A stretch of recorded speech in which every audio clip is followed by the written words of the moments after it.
The trash this time is this blonde-ass broke boy who just got fired from a Chinese Twitch TV where he managed some Pokemon's wannabe. He was like your Twitch mod, but in real life. And for a time, those e-girls incarnations were trying their best to cozy him up because he could have got them some perks in the business. But now that bro's eating dirt for breakfast, they are all cold and distant. But no worries, because the reckless system came in clutch. All he has to do is make those sly vixens who once humiliated him feel the deepest regret. But bros ain't no beta, he ain't alpha, he's Ligma balls. And noticed how everyone's changed the moment he got a lil bag. These Temu Amirus be trying their best, and bro's gotta lock in, because he has to survive against this cold redhead lunatic who's always trying to get on his wallet. This dumbass 5 IQ big boobed small brain friend of hers, and the final boss, this white hair girl that shares some genes with Rimuru Tempest, cause every time she dances on TikTok, she be dripping like a fountain. Girl's got some slime genes for real. But even with all this brutality being thrown in, my boy, he stays a reckless Sigma and keeps dodging those bullets while still bags literal 10 out of 10 models. But is this true, G? Do you believe that bros will stay true to himself, or will he lose this battle and succumb to the delicious game? Let's find out. What's up, boss? Just 2 days off. My family's in a rough spot. I promise when I get back, I'll make the work worth it. The boss, though, wants to know what's this nonsense about taking time off. The company's drowning in problems to solve. Nobody can take vacation right now. The bastard says that while he's watching that damn black diaper swaying side to side, took a rocket hit and nearly died, while the protagonist is there explaining that his mom's sick. She's in the hospital. Someone's gotta take care of the old lady. But the boss fires back, "Hit, don't you have a dad? Put him on it. She's my your wife." While the bastard is saying that the big sister is actually thanking him for the rocket she took. Our boy's clenching his fists, and the boss goes on about how at the pace he's working. How does he expect to move up in his career? Young people these days are way too soft, talking about sick relatives and wanting time off. He tells the kid to get out of there and get back to work right away. In the media industry, you always gotta keep an eye on trends, and there's no time for breaks. Or better yet, if you're so eager to rest, why don't you do this? Quit, idiot. You graduated from some third-rate university and got lucky landing a job at a company this big. If you're ungrateful for the opportunity, why don't you just retire, huh? Then you can take all the days off you want. Seeing shifts and our boy smoking that little life shortener while his phone rings. It's the dad who wants to know, "Oh, Xing Wang, kid, when are you coming back?" At the same time, the dad says that the fitness nurse shows up, telling him it's the same excuse as always. If he doesn't pay, she's going to be kicked out of there. The dad tells the boy to just say straight up if he's going to be able to send money. But the protagonist was getting ready to admit he got fired, right? So instead he tells him not to worry, that he's coming back and he'll be able to scrape together enough cash to pay those bills. But the dad's a good guy, says, "Son, if it's not all good, that's fine too. We'll ask some relatives, some friends. The insurance will help too." But Xing Wang knows that's a lie. They've already borrowed from everybody, there's nobody else left to ask. Still, they're stuck in that polite back and forth, the dad saying, "No son, you graduated, you're not going to get wrecked in life right now." The protagonist, though, checks his bank account. 50,000 Chinese money. That's basically 2 Nestle chocolate bars. And he can't believe he got fired in a situation like this. He goes into HR, and 20 minutes later, it's officially official. The boy's unemployed. He can't believe he quit in a time like this when jobs are hard to find. Yeah, maybe it was a bit crazy, but a real man doesn't take that kind of humiliation. Then the freedom system appears. Because he made a choice that goes against what the ancestors would have done, he's rewarded with 88,000 Chinese coins, around $12,000. Wang's confused, wondering what notification sound that was with that strange window popping up in front of him. The system only tells him to enjoy the money. He pulls out his phone to check his bank account, and sure enough, a deposit of 88,000 coins landed there. The system tells its master not to be scared because things are only just beginning. The silver one's thinking if he hadn't seen with his own eyes those 88,000 sitting in the account, he wouldn't have believed it. But what's this business about living in freedom? Whatever it is, he's going to find a chance to test it out. That's when the one in the really short shorts wants to know what he's thinking. Good lord, this warrior woman, Gao Wen, with maybe 2% of her body covered in clothing, a dancer on the platforms, asks if he's ready to stream. Our boy's already spraying ketchup out his nose, stammering, yeah, what? He can't even think straight, totally lost. She tells him to stop spacing out, but look at the height and the angle she's coming at him from. Since he handles marketing, she wants him to talk to the higher-ups to get more investment into her brand. The protagonist admits that online, she's the queen of dancing. Those exact ones. The only problem, and also her best trait, is that she loves to play around. I'm guessing he means with jokes, hopefully. He then apologizes and says he's not going to handle influencer business anymore. Suddenly, her expression changes, and she wants to know why, out of nowhere. The protagonist knows this sly one only ever paid him extra attention because he managed things for her. Now, though, each goes their own way, and he's done caring. But Wen steps closer and says that even if he's no longer the manager, she doesn't trust anyone else to take care of her. She's doing that, but inside she's thinking, damn it, why aren't my cute tricks working today? Meanwhile, Wang's firm. He knows this woman was just using him to profit more, and now he doesn't have to put up with it, so goodbye. But then she hits in with 2 fireballs and asks what other company he's going to, and if that means they won't be competitors anymore. Our boy's trying to keep his innocence, but it's tough. Still, he decides to motivate himself with the system's money. If it's real, there isn't a woman in the world he can't have. Not to mention, the one standing in front of him has already gone through a lot of surgery. Out of nowhere, he says the girl's nose is a little crooked. Like, why would he even say that? What a waste. That's like meat on a vegan's plate. The poor girl turns all red and immediately grabs a mirror, saying that's impossible. But weirdly enough, she comes to the conclusion that yeah, it actually does look a little crooked. And the system congratulates him for refusing to be this girl's lapdog. For daring to do that, he gets another 23,000. As soon as it drops into his account, he starts to understand what absolute freedom really means. He had to do whatever he wanted, refused to be cattle for these manipulators. That honestly scares me because I don't want the protagonist to turn into a simp, but I also don't want him to never score a goal either. For crying out loud, we're in China, kid, have some honor. Then this young one with back problems can't even stand straight, leaning as she says she hopes they can collaborate in the future. Wang's amazed that he just pointed out her flaws and she's sitting there calm, not even bothered. She then just says she hopes they'll stay friends and that if he struggles to find work, he should just message her. Like, what? Work where? Wang doesn't get it. She flipped the whole game. She actually seems like she's not such a bad person. Then she says, since it's like that, he's going to buy her dinner. And since it's his farewell day, it's not going to be some cheap place. She gets a little shy and he says he's already packed his stuff. Goodbye, girl, we're hitting the streets. Before, riding in Uber was luxury for him. But now he's getting picked up in a BMW. He's blown away. On those rich people apps, the car shows up in 3 minutes. The driver tells him to hop in, and the system congratulates the boy for spending big without having much, calling him reckless, and rewards him with another 50,000. Our boy then asks to stop the pancake shop, and boom, they're there. He steps out, and the old lady recognizes him. Oh my boy, you want the usual hot pancake without egg and sausage, because you're pretty poor. But he tells her to chill. Today the champ wants egg and sausage. My god, what is this guy ordering in the streets? No way is there some apocalypse I don't know about. Everyone's shocked that he's buying a pancake right there. And he's standing proud with his hands in his pockets while the crowd's like, damn, he's the man. The system throws in another 20,000. Lord Almighty, this world's messed up. I don't want to be part of this universe. Or maybe I do, because the perks keep rolling in. To top it off, he celebrates, saying next time he wants 5 eggs. Doesn't say another word. Shoves it all down, tosses the trash, and now we're in front of the K-18. Suddenly it hits him. He could have eaten there, right? Would have been better. Plus, he's got to get ready for dinner with Wen. Walking past the shops, he can afford to look like a beggar every day, when suddenly he comes across Hachibi, apparently a knockoff Adidas, but doesn't even look fake. He's feeling bold, decides to check around, and finds a Louis Vuitton. Inside, only healthy-looking staff, but as soon as he walks in, they size him up. Messy hair, baggy clothes, old phone, bargain bin shirt, worn-out shoes. Damn, they clock all that in one glance? Not even ChatGPT could spot all that so fast. And he notices, hey, are you girls really gonna ignore me like I'm not even here? They pretend he doesn't exist, and he realizes he's being humiliated. So he says, man, I'm tired from work today. Came to spend about 150,000, but since no one wants to serve me, I'll just head to Hermes. The second money gets mentioned, the girls multiply like rabbits, all eager to know what he wants to buy. In that moment, the protagonist sees it clearly. Money rules this world. He walks out of the store in brand new clothes. He's impressed he doesn't even have to carry the bags because the girl follows along carrying everything. This hotshot is already trying to cozy up, talking about some jewelry event, but he realizes she only wants him to spend more. So he waves goodbye. Even so, she keeps a smile on her face, telling him to have a great day. Meanwhile,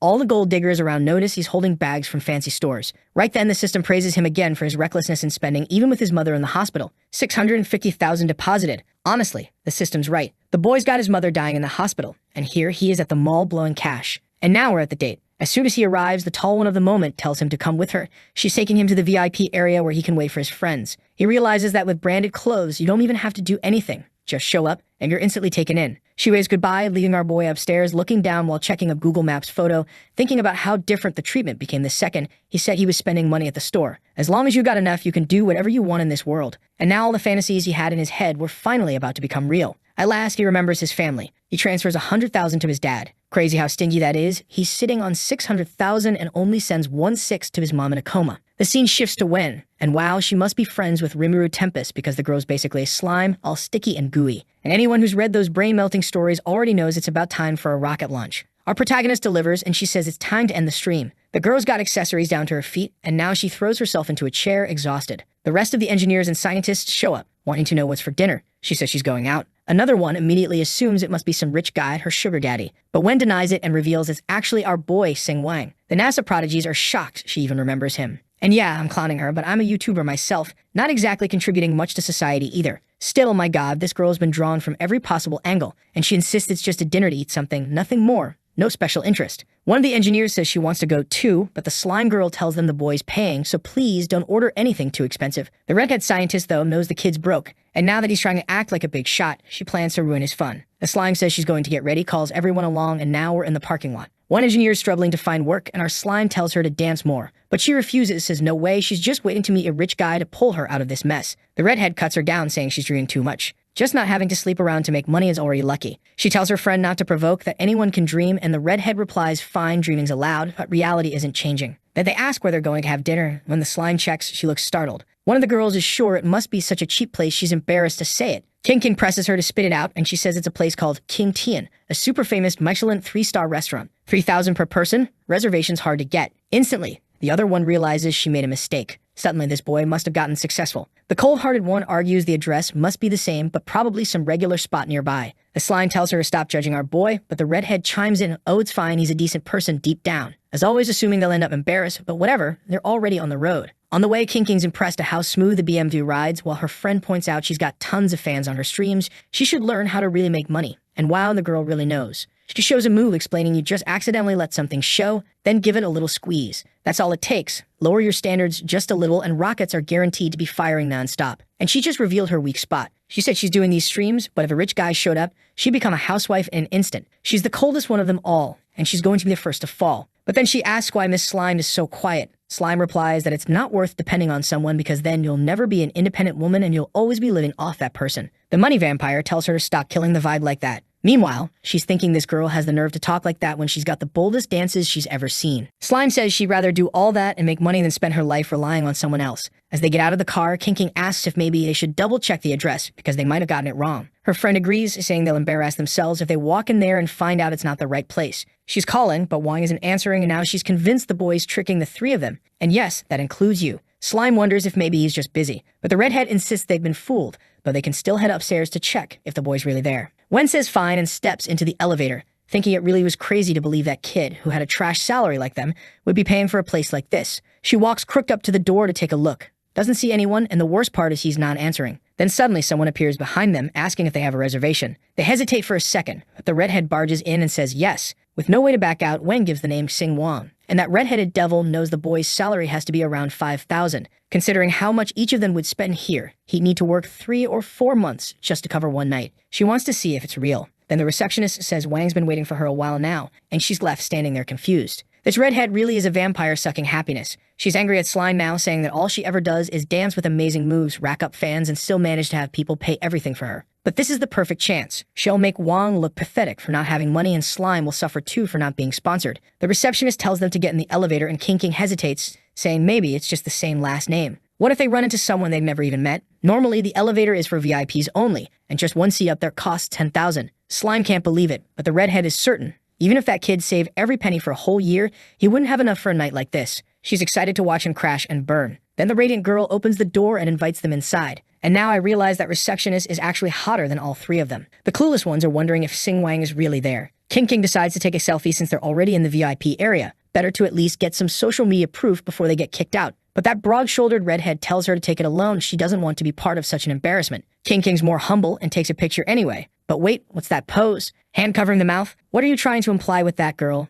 Damn. The redhead starts demanding to know where the boy is, saying they're already embarrassing themselves. Meanwhile, the gorgeous receptionist knocks on the door, telling him his guests have arrived. Slime whispers that maybe they should just leave since clearly they got carried away thinking he'd be there. When the redhead's convinced the boy isn't coming, the legend shows up. That's right, it's the guy who won't spend a dime on his dying mother in the hospital, but will blow money on 3 hot girls at a restaurant. That's one of the bold ones. He says he woke up to their calls and asks, were you missing me or something? Right then, he turns to the hot receptionist and tells her to start serving everything. The girls are comparing the amazing before and after. Yeah, he opened up the jacket in the middle like it was a secret. And apparently it really was, because one of them is already about to faint, her hips even trembling. King comments that Wang was wearing all sorts of branded clothes. Just that little jacket alone cost 40,000 yuan, half of what he sent to his mom in the hospital. I'll be remembering that forever. The redhead recognizes everything as Louis Vuitton. Where the hell did this guy get stuff like that? Slime latches onto him, saying they took too long, while our boy says hi to Xiao King. He turns and asks, who's this clown here? All awkward, she says. My name is Qin Xinyu. Oh, okay, without the TikTok filter, you look pretty different. Dan roasted her on the spot. She tries to play it off, says the makeup's a bit light, but she's definitely biting her tongue. Slime explains they're just some work friends and didn't think it'd be a problem. Before he can say anything else, copy-paste.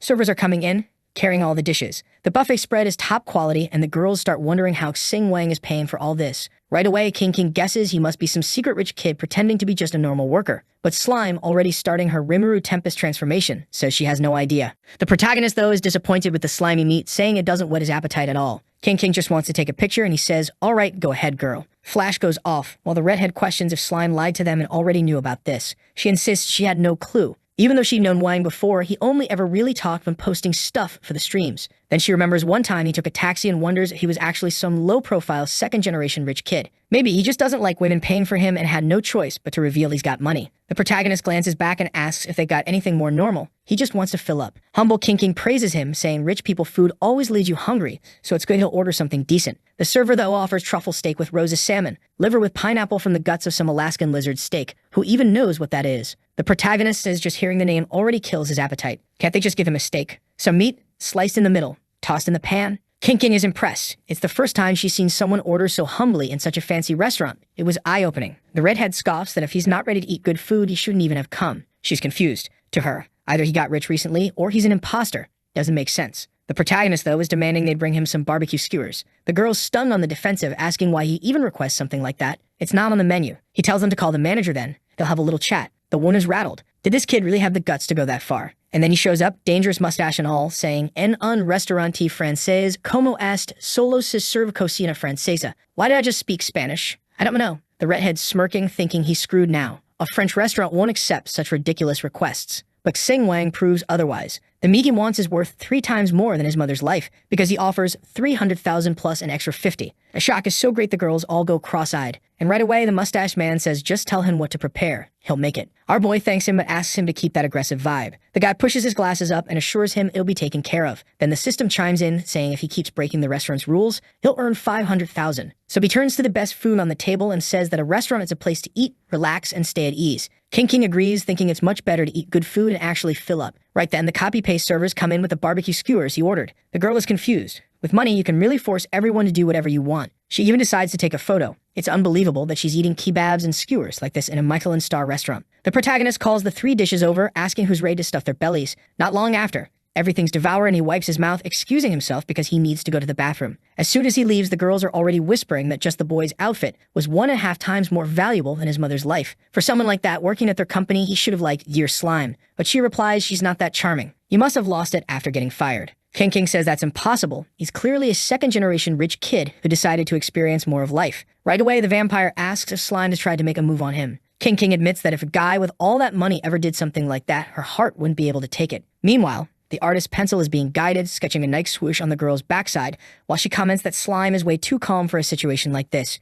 She must be hiding something from her friends. Slime says she's going crazy, that she had no clue about any of this. On top of that, she doesn't even have feelings for the boy. She's never had any private interaction with him, and had no idea he was this wealthy. To her, he was just a modest worker at the company, sometimes even doing overtime. He seemed like a dedicated person, so she never imagined it. That's when the vampire Xinyu says that nowadays a lot of guys max out credit cards just to keep up a fake image. Maybe he's the opposite, pretending to be humble but actually loaded. King admits that makes sense, but there's no way to be sure. Of course, the vampire insists it's easy to test how rich he really is. Slime pushes back, saying she's being way too intrusive. He's already covering this ridiculously luxurious place, so there's no reason to push further. But Xinyu, with her trademark slay smile, tells Slime to stop being so naive. She shouldn't underestimate the value they have. As popular streamers, plenty of men would want to spend on them. What Slime doesn't realize is that she's being emotionally manipulated by Juan, pretending to be broke just to trap her in this setup where he looks like an honest guy. Damn, this girl's playing 4-dimensional chess all by herself. Wen says it's fine, she has no interest in starting anything romantic. But for her favorite angle, Xinyu says they just need to follow her lead and not worry.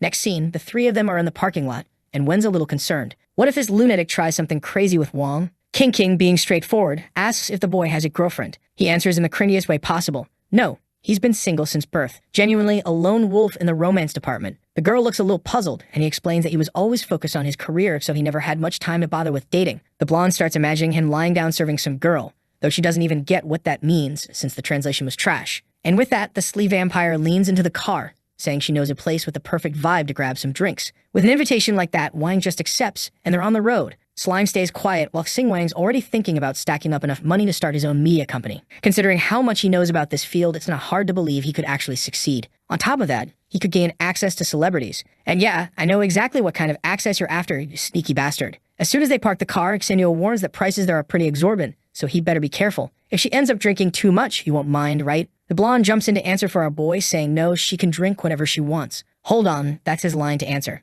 Right then, our boy spots another clown walking by with 2 girls on his arms. He's excited because if this place really is full of celebrities, he's eager to meet some of them for the media company he's already planning in his head. I thought it was a nightclub, but turns out it's actually a basketball court, with everyone practicing moves on the balls. Meanwhile, the Fantastic Four are hanging off to the side, and our boy's at zero. The freeloader instantly orders a margarita, and the other two follow her lead. The redhead leans in to ask what our boy wants, eager to expose how broke he really is. He brushes it off, looking disinterested, and she presses again, asking what he's going to order. He says anything's fine, he doesn't really care. So she orders some iced tea from an island he's never heard of, basically a ridiculously strong cocktail. Her friend's shocked, but she plays it off innocently, saying, "It's a bar, let's drink." The beat drops, everyone's dancing, and Sung Jinwoo's in the middle of the dance floor. What the hell? Get out of there, Sung Jinwoo. Go back to your dungeons. Another girl remarks that the place is crazy expensive, but worth it. Oily Slime tells her friend to know when to stop, but the vampire's itching to expose the boy, saying if he wants to act like a rich guy, then he has to pay like one. She keeps calling for him, but he's scanning the crowd, interested in finding future business partners. She's pissed that he's ignoring her. He finally turns, unfazed, asking if she called him. She says he seems distracted and suggests they play the dice game. He doesn't know it and asks how it works. She throws on a little security guard hat and explains that it's simple, but she'll make it more fun. Whoever loses has to take off a piece of clothing. Girl, are you serious? You forget you're in a public place? The protagonist just chuckles, stands up, and says he knows full well she's a pro at that game. She must have forgotten he managed a big chunk of the company, and clearly she's trying to use him to squeeze out money or make him look like a fool. That hits her hard, leaving her shaking, not knowing which way to fall. He tells her she must be thinking there's no way a kid who made only $5,000 a month could have any real money. Up until now, he let things slide because he didn't want her to embarrass herself too badly. The system congratulates our boy for refusing to be her lapdog and exposing her schemes without mercy. Then the protagonist reveals he's not from a rich family. She immediately jumps in celebrating, saying she knew it from the start, he was faking it all along. He shuts her down, telling her to stay quiet. He's not finished yet. He says he might not come from wealth, but he has enough money. And since she wants to play this dice game, here's $300,000 on the table. Walk out of here without a single piece of clothing left. What a gift to the community. 3 times the value of his mother's life just to see this one stripped down. Truly a family man. Now she's blushing, insisting he's exaggerating. Slime tells him to calm down, she was just joking. But Xenu doesn't have limits. She says there's no way he actually has 300,000. Right then, the protagonist shouts that anyone who wants can grab all the drinks from the bar because there's 300,000 credit on his card for everyone. Right away, the guy approves and he throws his thumb up while everyone celebrates, tossing bottles in the air and saying they never expected such a kind touch from a gentle stranger. Hold on. What's going on, guys? Calm down. The system then congratulates our boy with 6, 6, 6, 6, 6. 6, while the other one is in disbelief that he really spent 300,000. He walks past the one with the red light on her forehead, telling her she'd better calm down and start respecting him more, even if he used to be poor. And there's a lesson in it for her too. Anyone who spends too much time staring at someone else's wallet ends up humiliated by money. My God, it's Socrates in the nightclub. What's happening here? He sits back down while she lowers her head, shaken. It rattled her. King King even notices that her friend's foundation was rocked, and the girl stands up saying she's got things to do. She's leaving tonight. Tears running, stomping off, while our boy decides that now it's finally time to play the dice game. But this world doesn't allow a single second of peace. Another redhead shows up to stir trouble, saying that Gao, our dear slime, must have had a bad live stream and came here to cry. Gao turns and answers that she's off the clock. If they want to talk about that, they'll do it later. What the hell? The girl walks up slapping her, telling her to stop pretending to be innocent. Considering the exotic moves she pulls off in her dances, why act like a saint? Gao slaps her hand away and says, "Take your hands off me. What I do in my work isn't your business." The fool feels the pressure but tells her not to be so distant. Then she sits down beside her, saying this is the perfect chance for a live stream. Internet celebrities always have to stay in the spotlight, and with that she goes all in, welcoming her viewers. She announces she's sitting next to her friend Gao Wen, but Gao doesn't seem very excited. What she's really after is a PK, a streamer duel to see who earns more money. Now Gao Wen's viewers start sending messages, telling her not to be afraid, that they'll make sure she wins. Oh, and it turns out the pink-haired girl is the number 2 ranked dancer, a top-tier talent in hip shaking. She's eager to use this chance to climb to the top. At that moment, though, Slime gets a call. As soon as she picks up, it's the company boss telling her to start her stream right now and not miss the opportunity. She's trending. She doesn't really want to. He reminds her she doesn't have a choice. She's paid for this.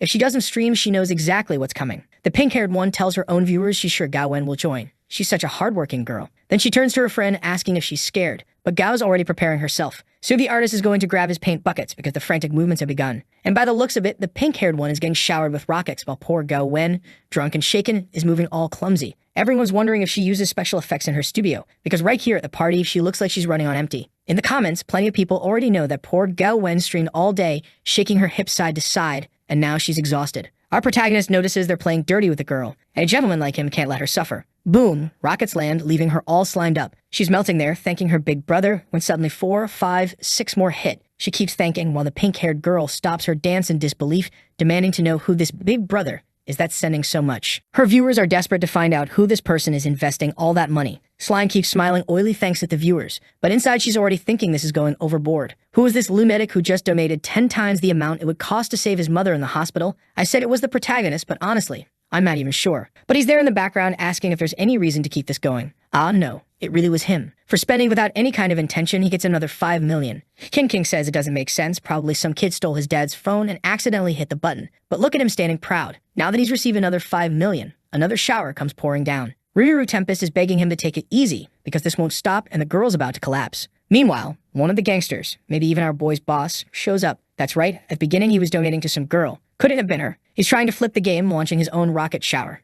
She's thrilled, saying it's finally her turn too. She thanks old Kang for everything he always does for her. He really is one of the best big brothers. This Kang guy's been asking her for ages to send him a full video, let's say, and won't pass up the chance to look like a hero saving her from this tight spot. Rockets keep flying while the protagonist thinks he really needs to slow down. His fingers twitching on the click, using Minecraft speed techniques to donate faster. The system once again praises his madness, giving him another 10 million. And after so many rockets, Tempest wins, thanking everyone for the support. But out of nowhere, the protagonist still sends another 1,000 rockets, earning yet another 1 million bonus. Slime Girl is confused but thanks him, saying it wasn't necessary at all. She even asks him to stop donating, reminding him that everyone's an honest worker in this world and she doesn't deserve that much. While she's celebrating, the redhead is standing there in shock, not understanding who that guy really was. In the end, she pushed him and ended up humiliating herself in front of everyone. The protagonist, though, stands up and says it's getting late. He's heading to sleep. He also calls out to Miss Lu, telling her not to get discouraged. She's pretty cute too. Sooner or later, some big brother's going to show up asking her for a little video. Wait, how does he know everything? The girls whisper that his words must have shaken the girl, who's trembling without understanding anything, while the group heads out.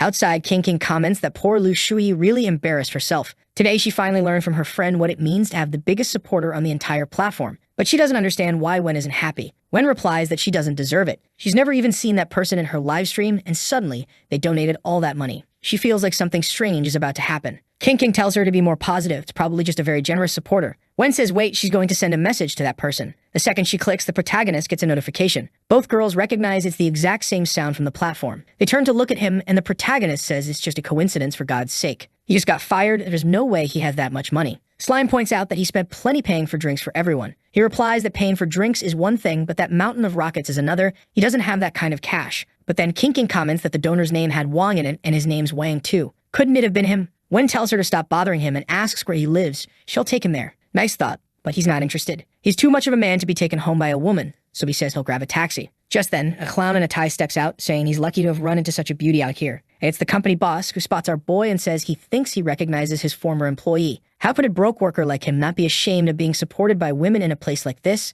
Wen jumps in, though, saying he was the one who paid for everything tonight. The boss is puzzled, telling her to quit joking. That kid's broke. He doesn't even have money to take care of his mother in the hospital. On top of that, the boss says he knows it was someone else who paid for everything at the bar tonight, so it's better to drop the act. But then he adds that he appreciates the boy. Broke as he is, he clearly had the charm to win the girl over. King, furious, tells him to stop threatening, because she saw with her own eyes that he paid for everything. The boss shuts her down, telling her to be quiet and stop thinking she's important just because she's got a few fans. He points out that all her fans are fake anyway. She should know by now the company spent a fortune promoting her, and most of the people following her don't even know who she is. All she does is put on makeup and expect people to like her. Basically, she's one of the company's biggest losses. He sneers that she should just stick to cheap tricks on camera. Damn, that was harsh. Then suddenly he turns to Wen and says he just remembered she's tired of being a dancing streamer. If she does him a little favor, maybe he can make a call and land her a part in a drama. Obviously, what he's hinting at is something shady. But right then, the protagonist grabs his hand and tells him to have some respect. The boss yanks his hand away and snaps at him. Kid, you trying to play hero? Wearing a bunch of fake Louis Vuitton, thinking you're somebody? Get lost.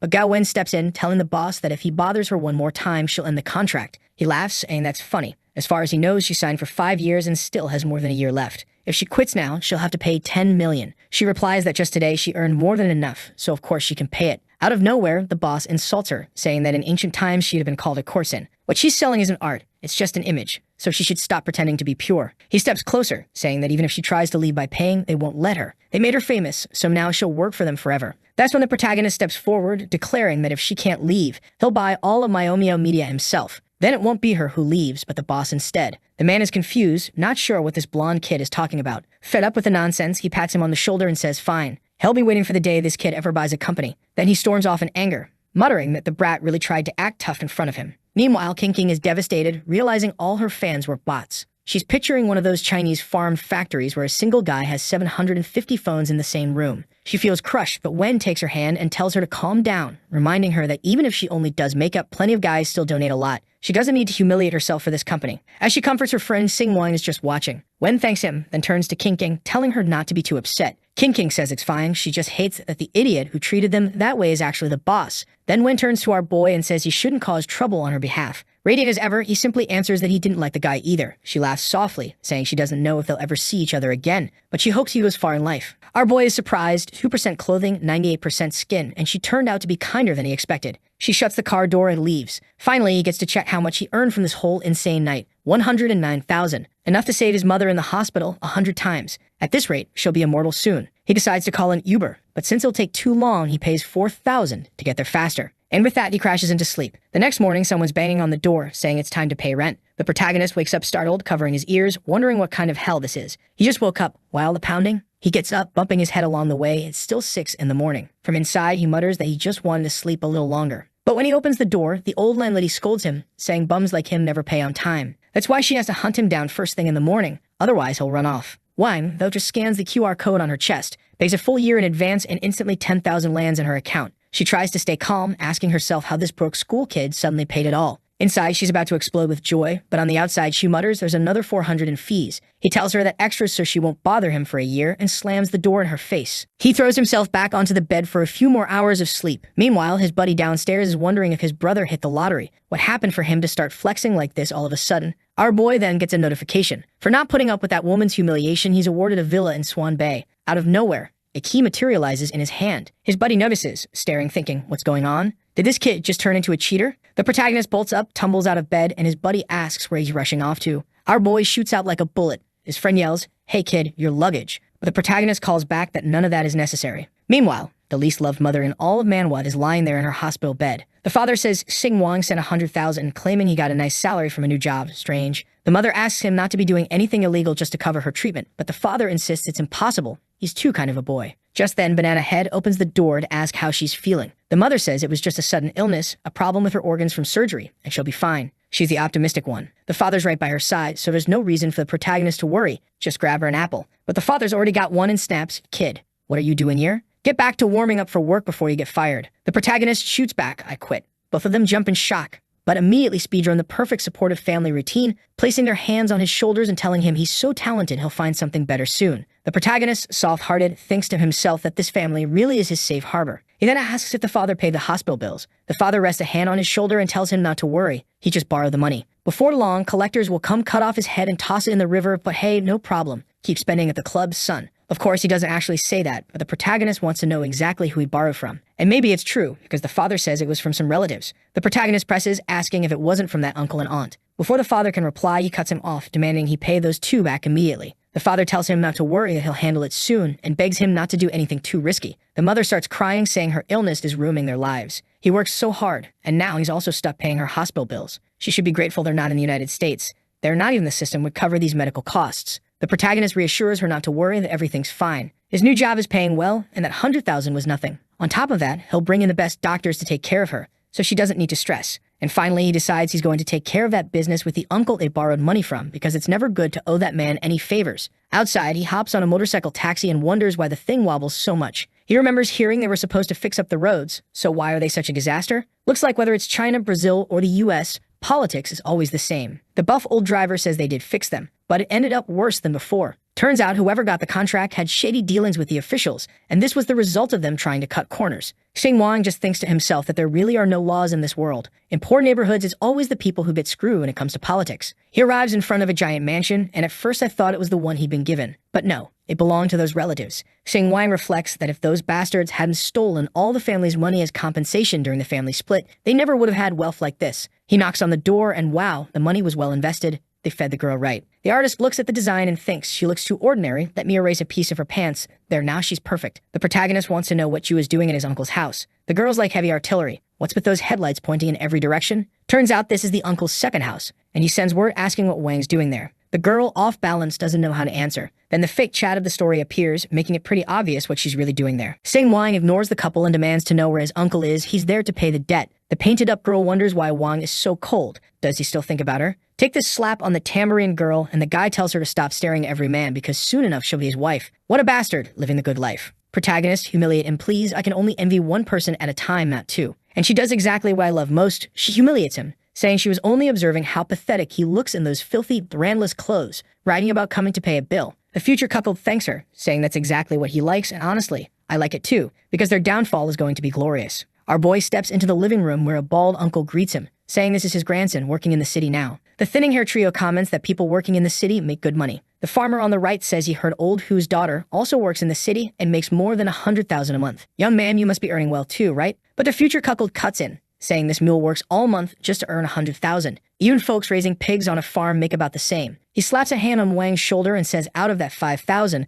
there's probably nothing left over. Yeah, he's a bastard, but that was a pretty sharp social critique. There's nothing left for the kid to even pay his bills. But Sing Wang interrupts, saying he didn't come for chatter. He's just here to pay debts. The uncle says, take it easy boy, I'll charge interest either way. No rush, your family's already struggling. The protagonist replies they don't need that, but the uncle insists. Don't be so polite, you work hard, take care of your family. Wang pushes back, listen you bald bastard, I came to pay. The uncle stays focused on his game, saying you've got to enjoy these moments. But if Wang really wants to settle it now, then make the transfer. The future couple hands over the ledger, saying he can't stand seeing the uncle so angry. His blood's going to get thicker than water, and soon enough he'll explode. The bald man says this kid's making a joke out of paying debts, but a second later, a transfer of $51,000 goes through. $50,000 plus $1,000 in interest. That's what the uncle was going to charge. The uncle looks at it, trembling all over, and immediately demands to know where the kid got that kind of money. Our boy turns and tells him to calm down, saying his father works in the city. But the future cuckold cuts in, saying his family is just embarrassing themselves like this. Yesterday they were begging for $50,000, and now he suddenly pulled out $51,000. He must be up to something shady. And now it's clear why that girl's pants are ripped. This creep is all over her, squeezing without mercy while she says goodbye to the fool. And here it is, the moment the future cuckold starts turning into the present cuckold. She's already outside calling to our boy, telling him to stop acting like they don't know each other. They grew up together, and she knows he's liked her since childhood. But she wants him to understand she only sees him as a little brother, so he better stop thinking about being with her. Sing Wang is taken aback and she keeps talking, saying if people heard the way he was acting, it'd ruin his reputation. The protagonist just stares and asks what nonsense this is about him liking her. She should take a look in the mirror. His records show she's nothing but the biggest tramp. Damn, the girl instantly explodes with rage. He tells her to cut the childhood talk. The only things they ever did were watch cows and catch frogs as kids, nothing special. At least back then, he thought she wasn't the type to sell herself for money, just to humiliate the poor. Really a disappointment. Either way, he realizes she's just good at faking things, so she has nothing to do with him anymore. She wants to turn it back on him, saying, I get it, you can't win me over. So you're just saying this to make me angry? The protagonist is confused and mutters that she's insane. Being ignored only makes her angrier, and she screams at him to stay right there, saying he shouldn't act so high and mighty just because he studies. He's living proof that good grades don't mean anything. He's a failure in life. She says outright she doesn't like poor guys and loves the rich. That's why she's living in a 100-meter house with the best food around. She throws in his face that yesterday the hospital bills were $50,000 or $100,000 and he couldn't even pay. He's a pathetic, broke loser. Sing Wang's patience is gone and he just asks if she said enough. He tells her it's pathetic. She's like a frog stuck at the bottom of a well, seeing a tiny patch of sky and thinking she's something special. Not even the city girls he's met were this stupid and delusional. The girl's about to snap, ready to slap him, but he just steps back. He says he might not have that much money, and he might not be as charming as her future cuckold, but at least he doesn't have to depend on rich people to take care of him. She should stop trying to humiliate him and take a look in the mirror instead. The system chimes in, saying that because he's breaking her down emotionally and mentally, an apartment will soon be unlocked. The protagonist's confused about that, but grabs her hand and says the two of them should stay trapped together in this house, hurting each other,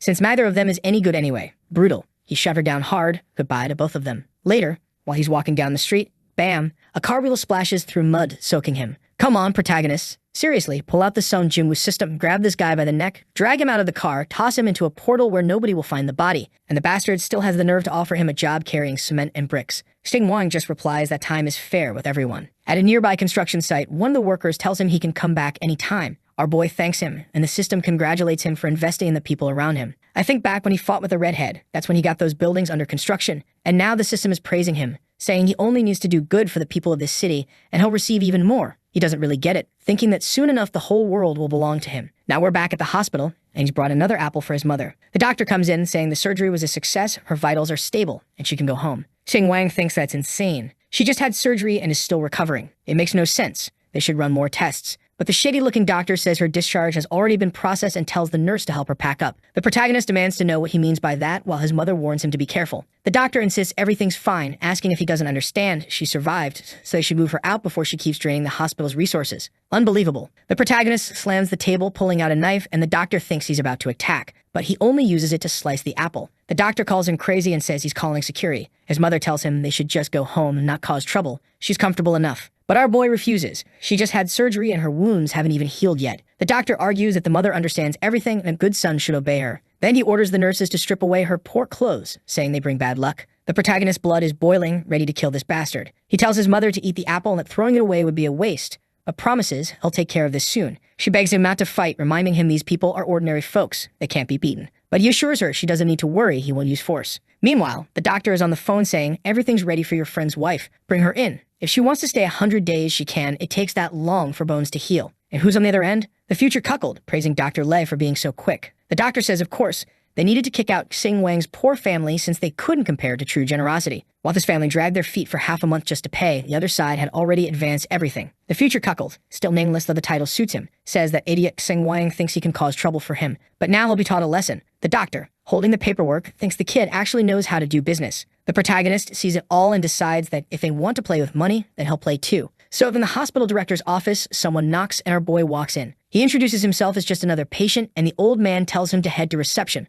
grab a form, and get registered. But Wang explains he's there to discuss donating an apartment building to the hospital. The old man blinks, confused, ready to send him away, until he asks him to repeat that. What's this about construction and how much does it cost? Sizing him up, the director thinks he looks ordinary, just some kid in plain clothes, maybe 20 years old. He must be joking. But Wang tells him not to worry, just say if he's interested. He knows those buildings he's putting up in that little town cost $1 million each, and to him, right now, that's nothing. He says the patients need a new place to recover, and this building would be perfect. All he asks is that people receive the best care and that corruption be investigated. The old man thanks him for caring about the patients and admits it's true. They really do need more beds. But when it comes to corruption, he warns it's best not to say such things without proof. The protagonist counters that because of this lack of beds, some doctors are taking bribes to kick out patients and replace them with ones of higher interest. The director jumps up, shocked, insisting he's run this place for 10 years and they've never once accepted a red envelope. The protagonist then explains about his mother, how she had surgery yesterday, her wounds aren't even closed yet, she needs physical therapy, and she's already being forced out of the hospital. The director says he must be joking. There's no way they'd discharge a patient the day after surgery. That would be dangerous. If he wants to make up a story, at least make it believable. The protagonist pulls out a recorder and tells him to listen. Suddenly, the entire conversation between Dr. Lei and the future cuckold plays. The director refuses to believe it, saying it must have been edited. Wang wonders if this guy is an idiot or just covering for everyone. Then he says that whether or not the recording is fake, the building he wants to donate is real. Right away, he calls the engineers from Kang City and asks about Unit 1, then says he wants to build another next to it to serve as a hospital wing. He even requests that a representative be sent to the hospital immediately, since this will be their gift. The old man thinks the kid really loves to pretend. Wang tells him to have a little patience. Sometimes a building really can fall from the sky. Just give it a few minutes, surely that's worth the value of a whole building. Dr. Lai, skeptical, takes out his phone. After all, he knows everyone in this city. But when he hears the voice on the other end, he freezes. It really is Engineer Kang, one of the most respected names in the region, saying the hospital is lucky to receive such a donation. The director is suddenly excited, nodding, saying he understands, thanking him while thinking he never imagined a boy like this was hiding in plain sight. A moment later, our boy asks if he has the means to donate a building. Why would he bother making a fake recording? The director still says one recording isn't enough. Wang answers, then how about 2? He stands and declares that if they want to earn this building, all they need to do is remove the doctors who treat ordinary patients without honesty. The old man agrees but asks for his name. Wang replies that he's just a common boy from a farmer's family, and his name doesn't matter. But if he really needs a name, then write it down as the messenger of justice. He leaves, and in the director's memory, the man picks up the phone, demanding a list of all patients who had surgery and were discharged.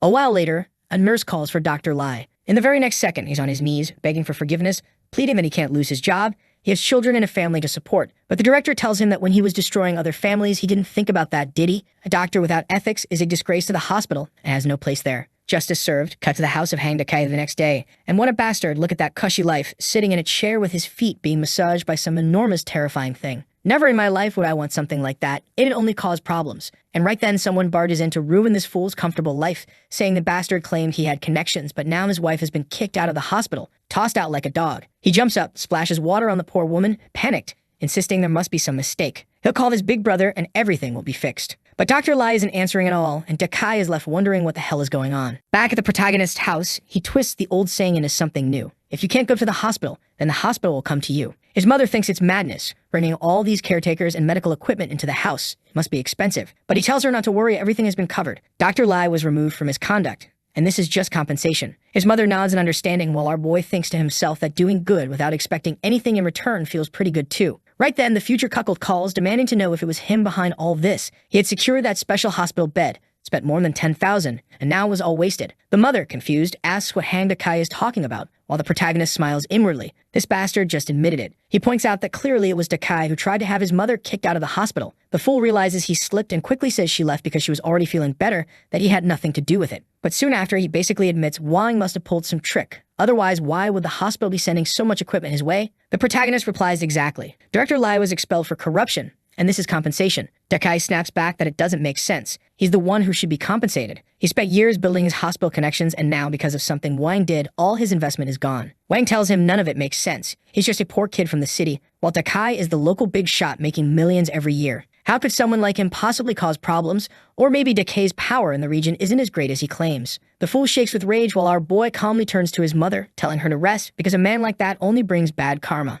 As he leaves, he says there are people who believe dirty money can solve everything in life. Dakai storms off too, spitting curses, saying he hopes the two of them died poor. Wang just looks at him and thinks this bastard truly is evil. Turning back, he tells his mother, let's go inside. She worries about what Dakai might try next, but Wang's almost excited to see what move he'll make. Meanwhile, out on the road, Dakai passes Engineer Kang and wonders why he's out here in such a remote place. Back at Wang's home, Kang arrives with gifts, congratulating him on the new roadwork and the buildings under construction. Suddenly, Wang realizes this bastard might expose everything in front of his mother, so he quickly tells Kang not to worry. He plays it off, pretending Kang is just dropping by with a gift because he once helped fix his car. Kang's a little confused, but thanks him anyway, asking if the boy is hiding some relative's identity. Wang pulls him aside and mutters, listen, don't ruin this. I'm keeping a low profile here. Don't blow my cover of living quietly. Kang nods, winks, and lets it go, then heads home. Back with the cuckold, he gets a call telling him those planned road repairs he was supposed to oversee don't need him anymore. Shocked, he slams the brakes, saying they must be joking. He's already paid wages to a whole crew. How could they just cut him out like this? But the mustached man on the other end explains that regulations around the construction changed,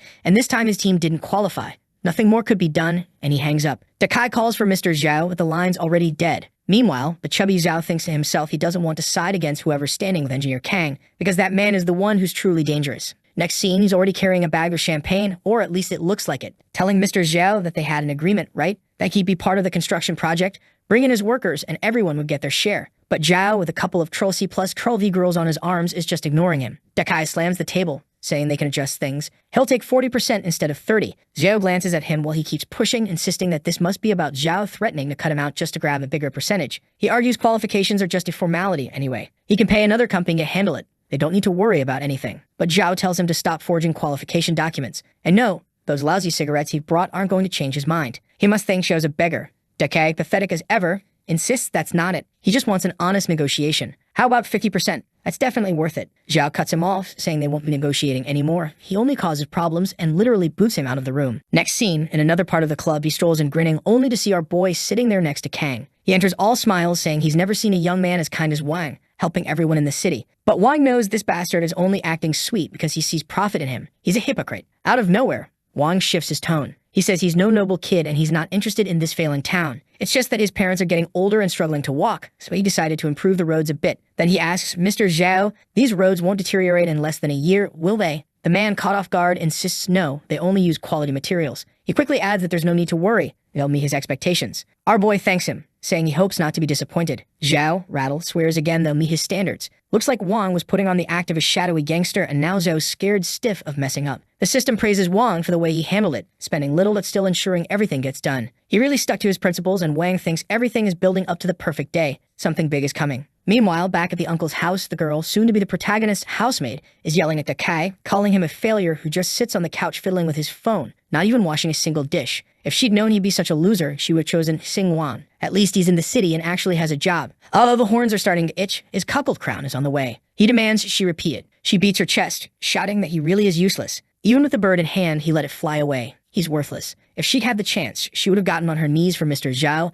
and never missed that opportunity. He's really trash. She says she'll find Xingwang soon, since they grew up together, and she'll seize the chance she has. Does she expect the protagonist to accept her? No. But are we curious to see how she tries? Definitely. But not right now, because the Kai grabs her by the neck and slams her to the ground. Damn, she's about to take a beating. Back at our boy's house, Engineer Kang hands him a document, and they're asking what it's about, what happened. He explains that the construction will be right next door, and they'll need to use about 1 square meter of their space. As compensation, they'll build a house for them as a bonus. They're confused, thinking it doesn't make sense. How could a bit of noise and 1 square meter be worth so much? But Kang explains that if that's not acceptable, they can also provide a monetary payout instead. The two of them just stand there without knowing what to say. They start thinking this must be incredible luck landing in their lives, so right away they tell Sing-Wong to hurry up and give thanks. Fast forward a few days, our boy is heading back to the big city. His mother reminds him to take care of his health and not overwork himself. If he ever feels tired, he can always come back, since soon they'll be in a bigger house anyway. He hugs her and tells her not to worry, that he'll be back soon, and with that he says goodbye. But wait, where's my revenge against the curse-eaten pants girl? In the VIP lounge waiting for his flight, Miss 2% Clothing calls out to him, asking what he's doing there. He spots the slime girl and explains he's flying home today. She remembers hearing that his mother was sick and asks if she's doing better now. He tells Micro Shorts not to worry and his mother's already recovering. Then he asks what she's doing there. She says she was working on a rural revitalization campaign project and got lucky running into him. He laughs, saying what a coincidence. She asks if he has any plans, which company he's going to work for now, what he'll do, but says it's fine if he doesn't want to share. Wang replies that it's no secret. He's not joining any company because he's starting his own. On top of that, he plans to use all the money he gets from the system to build something right in front of his old boss, just to throw it in his face. Wen says if he needs a photographer or some editors who aren't ridiculously expensive, he can reach out to her. Just then she gets a call and sachets off, hips swinging like a gecko. It's her boss. She answers, and immediately he orders her to start a live stream for a sponsor who doesn't even pay well. She explains she's about to board a plane, plus it's her day off. None of this makes sense. He just laughs, saying she doesn't get to rest, that the company doesn't support her for nothing. If she's going to miss her flight, she can just do a 10-hour stream from the airport. Problem solved. But Wen fires back that she's the one keeping the company afloat, holding a top ranking for the last 6 months. Damn, even his secretary is fierce. These villains are always well equipped. And this bastard says she'll do what he commands as long as she's under contract. And wait, when I mentioned hand, I didn't mean that kind of hand. He threatens that if she says one more word, it'll be considered a breach of contract. She hangs up, defeated, saying she understands. At that moment, the protagonist calls out to her from the background and the boss hears Sing Wang's voice. Right away, he sneers, saying now it all makes sense. She's probably not at the airport at all, but naked in bed. Straight up defamation. She quickly says she already posted photos on social media proving she's at the airport, so his claim makes no sense. But he retorts that he'll only believe it if she opens a live stream and proves it. She's startled, drops her phone, and the protagonist asks how much the contract penalty is. He'll pay it. On top of that, he warns the boss that the call was recorded and he'll be sued for defamation. The bastard laughs, saying Wang must be out of his mind. There's no way he has the money for that. But the protagonist just hangs up while the man grinds his teeth in frustration. The slime girl asks Wang if he's serious about what he just said, and tells him not to even think about doing that. She also doesn't want to accept such a huge favor. She insists he doesn't need to worry. The situation at the company isn't that bad. Sure, her boss is a pain sometimes, but she earns plenty. What really doesn't add up in the story is her personality compared to her outfit. Those micro shorts are what throw everything off. And then she says she's already saved up quite a bit, so little by little she can pay off that contract debt. Wang tells her not to worry. He's starting his own media company. She can consider it as an opportunity, like a buyout value for her to switch companies. She looks a bit confused, wondering if he's lost his mind. He adds that they can even do a special contract. Half of the earnings go to her, and the other half goes to paying off her debt from leaving that company. Once everything's paid, they'll switch to 70-30. She smiles, saying he has a noble heart, while he asks if maybe 70-30 is too little. She shakes her head and says no. Actually, that's pretty good, and he didn't even need to help her this much. A 50-50 contract would have already been more than enough, and since he's covering her debts, a 20% cut would have been the normal thing. Wang replies that she was the only one in the company who never treated him badly, so he's willing to return the kindness. Besides, he sees a bright future in her, so this is an opportunity for both of them to make money together. Or rather, what he really wants is for her to change companies so he can make more money. She's blushing hard, overwhelmed, thinking he's saying it for her sake, even though she knows she's the one being truly benefited here. Still, she smiles and agrees. Cut to the company building, our boy has arrived face to face with the boss. The boss sneers that the girl needs to wake up, her mind must be corrupted by pleasure, and she must have convinced herself this broke kid actually has money to pay for her contract, as if a guy who just got fired could cover her debts. The protagonist cuts him off, telling him to shut up and just call the legal department. He's not here to argue. The boss stands up, asking if Wang even knows how much her contract is worth. He knows the kid came into some money recently, but anyone who gets rich overnight loses it just as fast. If he makes this move, he'll end up ruined and drowning in debt. Wang pats his hand on the table and replies that money is a renewable resource. The more you spend, the more you get. So there's nothing to worry about. Yeah, easy for you to say when you've got a system, you bastard. He asks the boss if he's afraid. He looks shaken, maybe insecure that Wang really does have the cash. The boss stumbles, saying Wang isn't even opening a company and he'll just fail once he tries. So that's not it. The protagonist just responds that he's starting to feel worried about the boss's future. He looks rattled. The man yells at him to shut up, reminding him he used to be just a dog obeying orders. Wang warns that if he dares say that again, he could face a defamation lawsuit. Scene shifts to the conference room. Contracts are on the table. ready to sign. Wen is still a bit hesitant while the boss asks if she's really going through with this madness. She's throwing herself away for scraps, and later she'll come crawling back begging for money. She just shrugs and says she doesn't care, then slaps down her signature. The boss is fuming, asking when the payment will be made. There's no need to act all generous, just pay up so he can release Wen. The protagonist calmly says the payment went through a minute ago. If he doesn't believe it, he can ask the finance department. Then Wong walks up to the window and says he sees a bright future ahead. The system congratulates him, saying he's learning the essence of the more money you spend, the more money you earn. Now that draining from the old company is complete, he receives a reward of 999. Sometime later outside, King calls out to the slime girl, saying she heard Wen quit. So will they still be able to see each other in the future? Wen hesitates, and the protagonist chimes in, asking why not. After all, they're going to be in that building right across the street, so all she'll have to do is take a short walk over. King doesn't really get it, but just then he has to answer a call. It's the person who prepared the building documents, telling him to come pick them up. He thanks them, saying he's looking forward to the visit, and adds that he needs to go check it out. He waves goodbye to the two girls, who just stand there smiling as he hops into a taxi and leaves. Wen then reveals that it was our boy who paid the penalty for her resignation, and King is left shocked that he really had that much money. You really can't judge a book by its cover. Then the scene shifts to a building where someone is ordering people not to be disrespectful to the VIP client, and want to be under that table right now. And the girl says this negotiation's performance is crucial for the market. The guy standing by the model tells her not to worry, he'll make sure everything goes smoothly. Suddenly, a bunch of people are running through the hallway. The old guy says Mr. Wang bought a 300 million villa. See that? Everyone better treat him with a lot of attention. He turns to the girl and tells her to be extra attentive, but she's nervous. Who is this guy? Show me a picture of him. The blonde guy replies that he's some mysterious tycoon. No one has a photo of him. She should know that people this rich hide their presence. The girl says she gets it, and the guy orders everyone not to leave a single speck of dust in the place. Then the car pulls up and the protagonist gets out, seeing everyone just standing there waiting for him. Only he doesn't know it's for him. He thinks they're waiting for, I don't know, the company boss or something like that. So he starts walking inside. He notices it's a ridiculously fancy sales office, but weirdly enough, there's not a single employee around. He looks around and sees the location is really good and the place itself seems super luxurious. Then the girl shows up asking what kind of house he's interested in. She can show him around, but the manager storms in. Oh, Irene, you idiot. Get over here. Didn't I tell you not to let anyone in? Why'd you let this broke guy walk inside? She tries to explain he's still a customer, but he cuts her off, telling her to shut up because the VIP client is about to arrive and they'll look like fools with this broke guy standing there. She thinks that doesn't make sense. They should have just closed the store or put up a sign then. The guy just tells her to leave it to him, that he'll handle this. He knows this kid can't possibly have money to spend. So what's he doing here? Making the place look bad. Right away, he starts talking trash at the protagonist. Some people don't know their own worth. This place is for buying, not just standing around staring forever. The protagonist, a little confused, asks if he's talking to him. The guy ignores him completely and tells Irene to clean where the protagonist just stepped because it's making the place dirty. Why, however, answers back, saying how's he supposed to know if the stuff here is good or not if they won't even let him take a look. The guy snaps that he'll be blunt, then asks what a kid wearing 200 yuan clothes thinks he's doing, coming in here like he's going to buy something. The protagonist answers that the people running this place clearly aren't very good at negotiating if they judge others just by appearances. The guy tells him to screw off, he's just mad because he can't afford anything. The protagonist says fine and pulls out his phone. At that moment, someone calls asking if the protagonist has arrived at the sales office.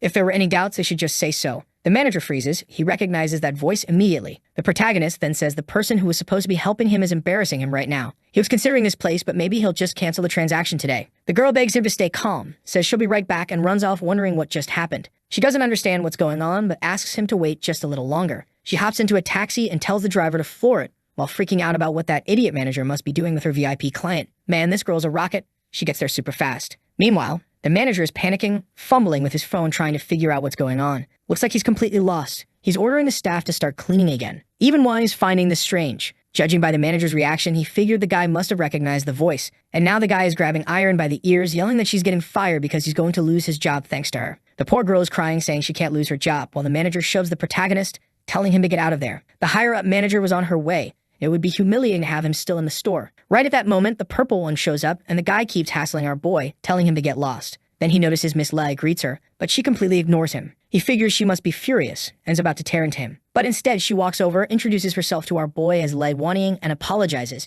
saying she feels deeply hurt by how everyone there treated him. The guy is stunned and suddenly starts to realize what's going on. Wanying keeps apologizing while Irene just now figures out that he was the VIP client. Wanying insists that at their company they treat everyone equally, regardless of financial status. Obviously, that's not what actually happens here. But the blonde guy, he's not backing down. He yells that no way, the manager must have lost her mind, this guy can't possibly be rich. She shuts him up, saying she's told him 1,000,000 times not to underestimate any client. That's when the guy realizes he really screwed up, and Wanying says he's way too arrogant for someone selling her houses. Then she says, goodbye. Starting tomorrow, you don't need to come back to work. Right then, the guy drops to the floor and starts the classic begging routine, says he's got a kid, an old father, bills to pay, everything. Oh, but he still wants to walk out on top. Look at that face he's making. He keeps begging, saying he can't lose his job, but she just tells him he should have thought about that sooner. The guy literally crawls over to our boy, apologizing and asking for a second chance, while Irene is standing there shaking, thinking she's next. But Sing Wang ignores the guy completely and says to promote the attendant, make her the new manager. The guy is dumbfounded, asking if he's really losing his position to Irene. But Wanning has already turned around, told Irene she's now in charge, and left. Poor Irene is left standing there, still processing, wondering if she really just got promoted. The system congratulates our boy and says that for standing up against discrimination, he gets a heart. He's a bit confused.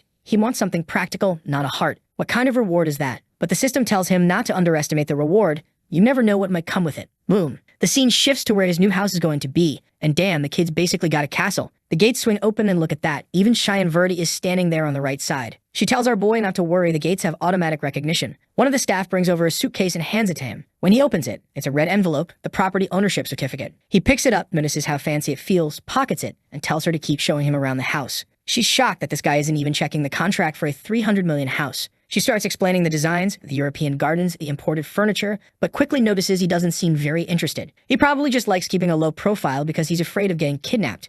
Makes sense. The protagonist, wandering around the garden, is mostly thinking about planting beets and other food crops, stuff his parents would enjoy eating. He's thinking it might be better to make some changes, and she tells him any idea he has, just say it, and they'll modify the place. He's planning on bringing his parents there and stops to think about how to make everything more practical for them. Meanwhile, the system says that because he was bold enough not to be satisfied with something that costs 300 million, he gets a bonus and unlocks a new ability. On top of that, he unlocks a new skin. Wait, what? Is he gonna change heads now? Winnie, meanwhile, is wondering if even the best botanical garden in the world wouldn't be enough to please this boy. He compliments her, saying that buying a place like this at his age shows his future is limitless. Apparently, their CEO was so impressed by the kid's kindness that he's eager to meet him as soon as he gets back from his trip. Wanting tells her to take it easy. There's no need to go that far, he barely even spent any money. She keeps smiling, saying it's great to have his support, but inside she's wondering what kind of madness it is to spend 300 million and call it nothing. But the truth is, the protagonist didn't spend a thing. The system bought it for him. Now he's finally entering the main part of the house. Inside, there's a girl with some bracelets asking Uncle Jean who bought the villa. He says it's a young man named Wang, looks like he's in his 20s.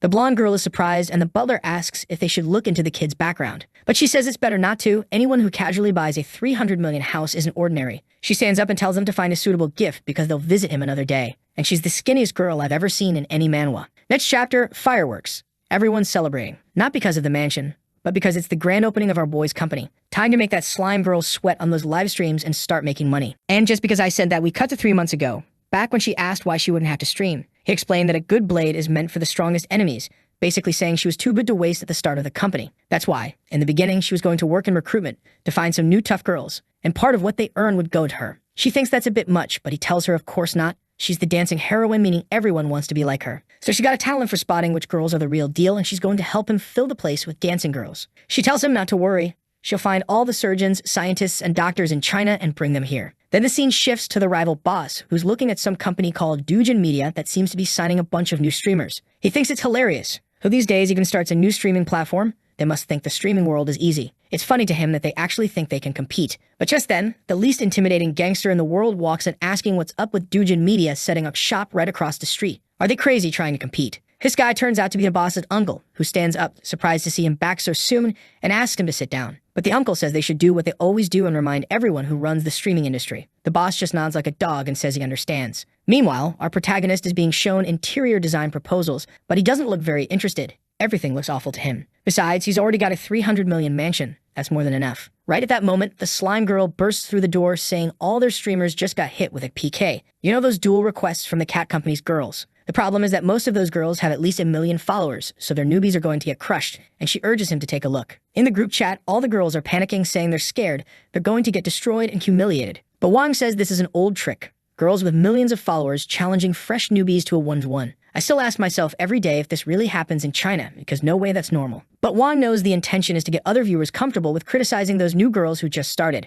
And right then he asks if a PK isn't basically just about who spends more money. If that's how it works, then accept right now. Slime Girl asks if he's planning to fire off rockets on every single girl who just joined the company. He says no, he'd never waste such a delicious little prank like that. She had already figured it out, like always the boy was going to go over the top, and maybe when she got that gift in the past, it really had been from him. The kid, pulling an old man face, says that money has no value if it just sits in your hand. In the end, if you don't use it, it's just numbers on a screen. Damn, is this kid Socrates or something? But she's standing there saying it makes no sense. He's just going to lose money.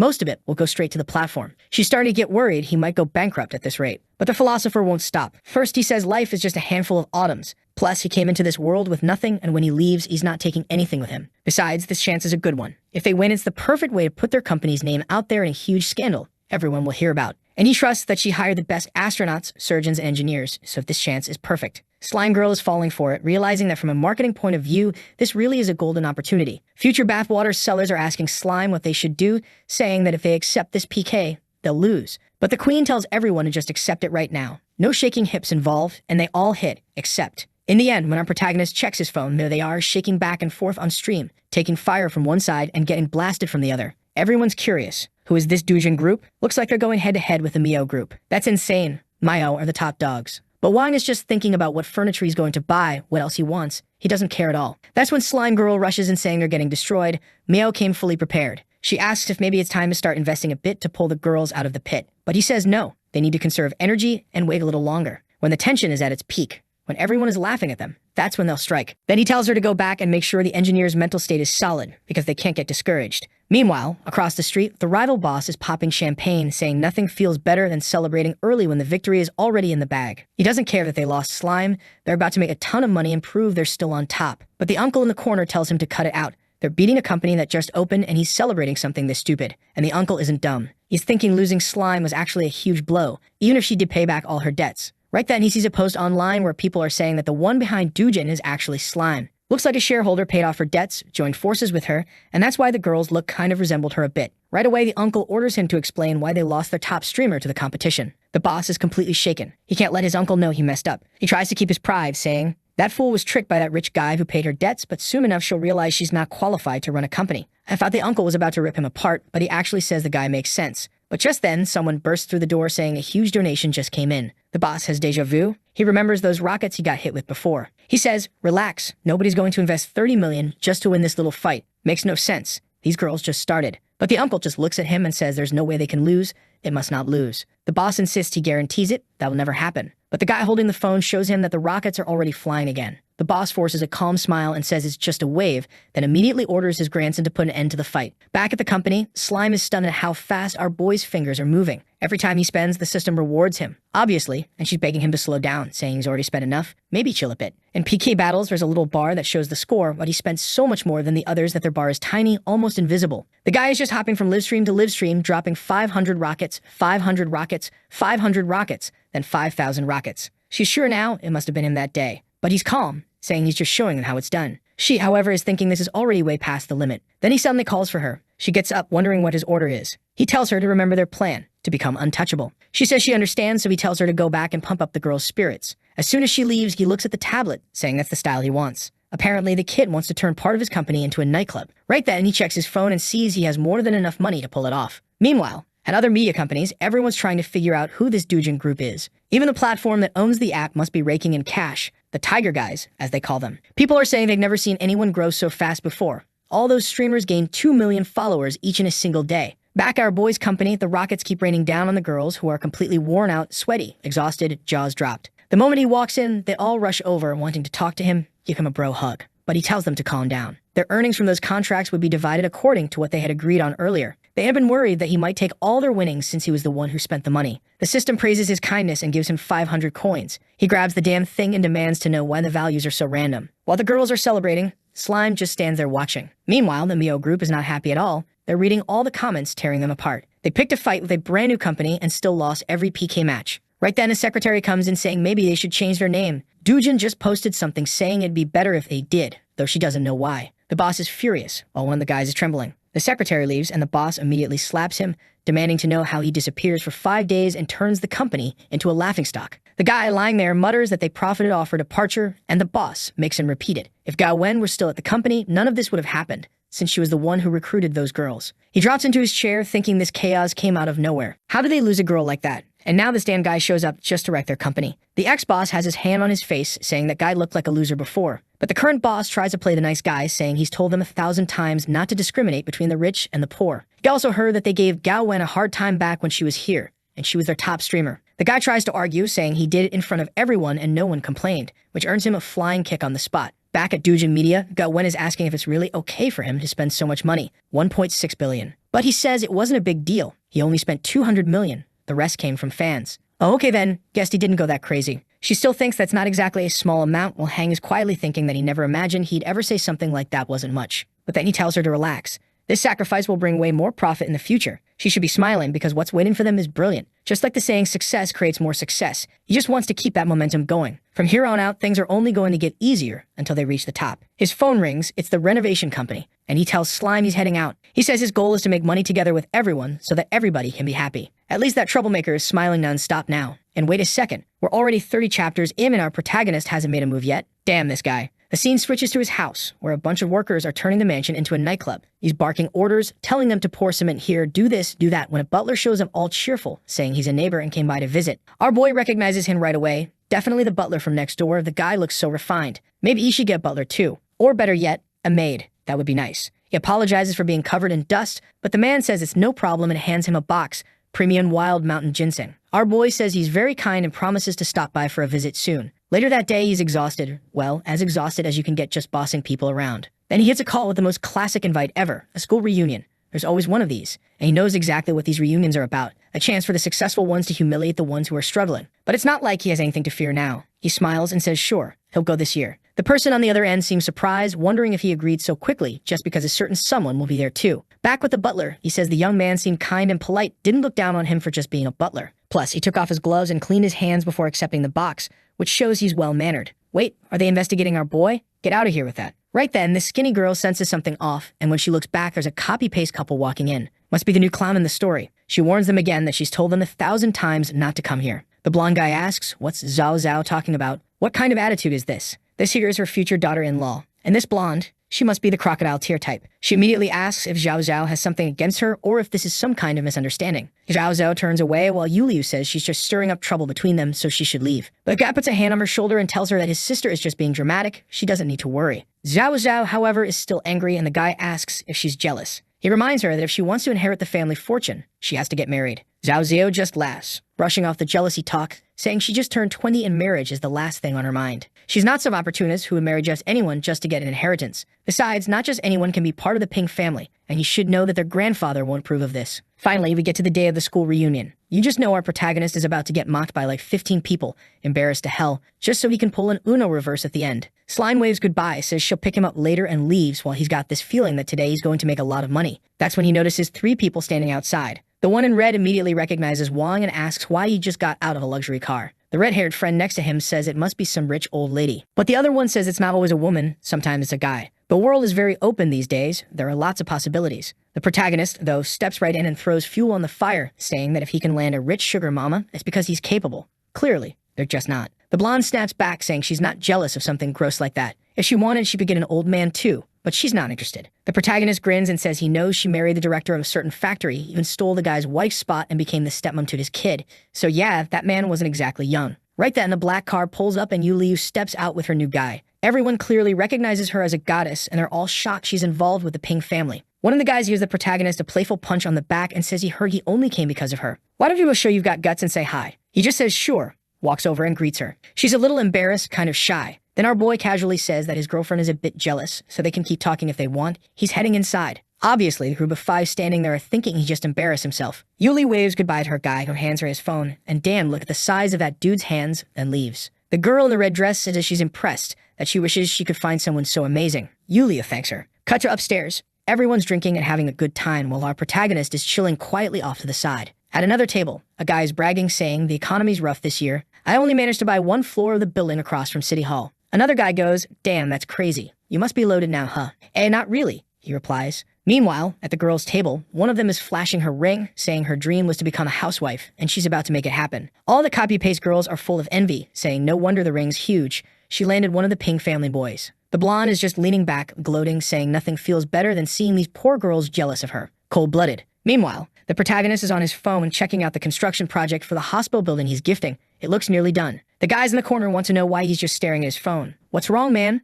Come hang out with the crew. You sad just because the goddess is getting married. Wang says there's no reason to be sad. They'll just wish her well, and if he's invited to the wedding, he'll bring a gift. The red-haired guy pipes up, saying they all know he's broke. How's he gonna bring a gift to a high-class wedding when he only makes $5,000 a month? Damn, everybody really knows his salary. Must be minimum wage or close. But the protagonist, itching to stir the pot, jumps up all excited and says that yeah, he's working hard and will even work more overtime. He's giving it his all to make this world a better place. Naturally, the whole room bursts out laughing. The laughter takes over the place, everyone saying that his hard work must have fried his brain. The protagonist just stands there, not really getting what's so funny. All they tell him to chill, saying it's just a joke, calm down. Obviously, his job is amazing. Our boy thanks them for the compliment, then says they should enjoy their drinks because he's heading home. The place is under renovation and the crew working there has some questions for him, so he's going to help out. But the red-haired guy asks where this house of his is and begs him not to leave so soon. He also says that once the house is finished, he should throw a party. The protagonist says his house is in Sang City, but it's too small to host everyone. The guy insists that's impossible. Even starving for 2 years straight, he still wouldn't have enough money for a place like that. The protagonist just says, yeah,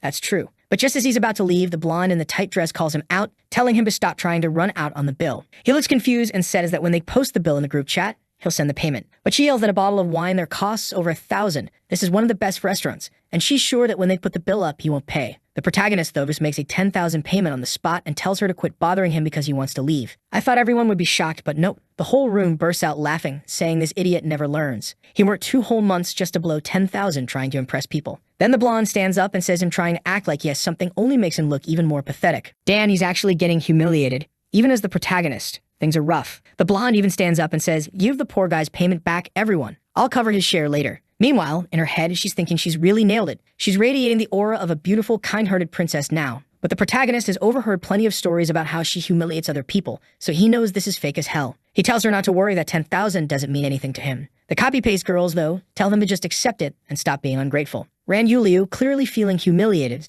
says she never imagined he'd act so recklessly. The protagonist turns around and says just because people call her a goddess, that doesn't mean she gets to act like some divine savior. Since they're old classmates, he wasn't trying to embarrass anyone, but clearly everyone here is shameless. Then he turns to the waiter and says he's paying the bill for this entire place. But that guy who was bragging about buying the floor of that building tells him he's not even qualified. Only people with a VIP card can pay. The protagonist tells them to go ahead and call the manager because he wants to settle the damn bill, but the purple-haired guy hesitates, saying they can't call the manager. Even the others egg him on, secretly eager to see Wang embarrass himself. Moments later, the manager arrives and our boy asks if it's true that only VIPs can pay the bill. The guy says yes. What the hell? You got to be VIP just to pay the bill. Man, if it were me, I'd eat and walk out without paying then. Wang then says he wants a card, but the trio start laughing, saying what a joke. He has no idea how expensive one of those is. Wang offers $500,000 for the card, but the guy still says it's not about money. This hotel has its principles. Everyone's cracking up, saying this kid must think he's in some drama acting like that. Then Wang offers $10 million. The guy starts trembling while the protagonist just sits back down at the table, saying that honestly he doesn't even care about the VIP card anymore. He just wants to buy a meal and eat in peace.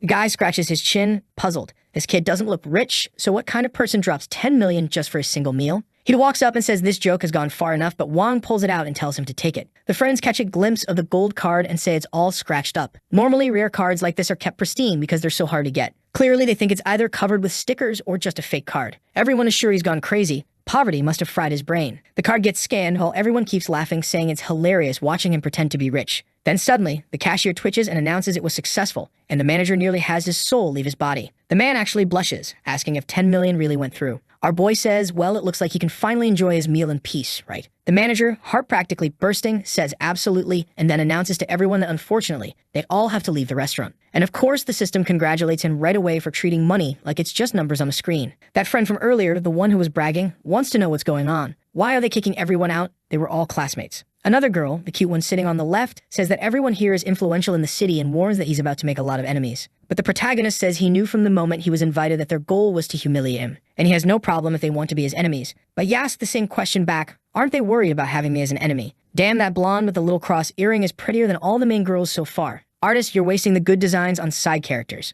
While they're all busy talking, someone barges in saying not to worry because the hero has arrived. He immediately sits down next to the blonde who asks why he's back so soon and if there was a problem. He says she doesn't need to worry. She's his #1 priority. Right away, everyone is convinced that if there's a showdown between Master Ping and the boy sitting there, the kid will be crushed. Wang realizes this guy was invited specifically to make things harder for him. And that name Ping, it sounds weirdly familiar. He's pretty sure that butler from earlier had the same name. Ping then asks if Mr. Wang only had $10 million in his account and now is about to embarrass himself. At the same time, he tells his girlfriend to relax, that the opponent doesn't look very strong. She thanks him, saying she finally feels safe. The protagonist glances over and says he thought this was just going to be a casual chat between classmates, but it seems like some people want to interfere. So he says he should thank them. pulls out his card and tells the manager to charge another 5 million to get that guy out of the room. The restaurant manager, honest as ever, is thinking that while the gods fight, he profits. But Ping raises him 15 million and 1. The protagonist calls for 20. Ping replies with 20 million and 1. The system urges our boy to keep going, telling him to win this battle. Meanwhile, Yuli was looking toward her future with her boyfriend, thinking that being with a rich man really does take a lot of problems off your shoulders. The protagonist finally says enough, charge 30 million, he's done with this.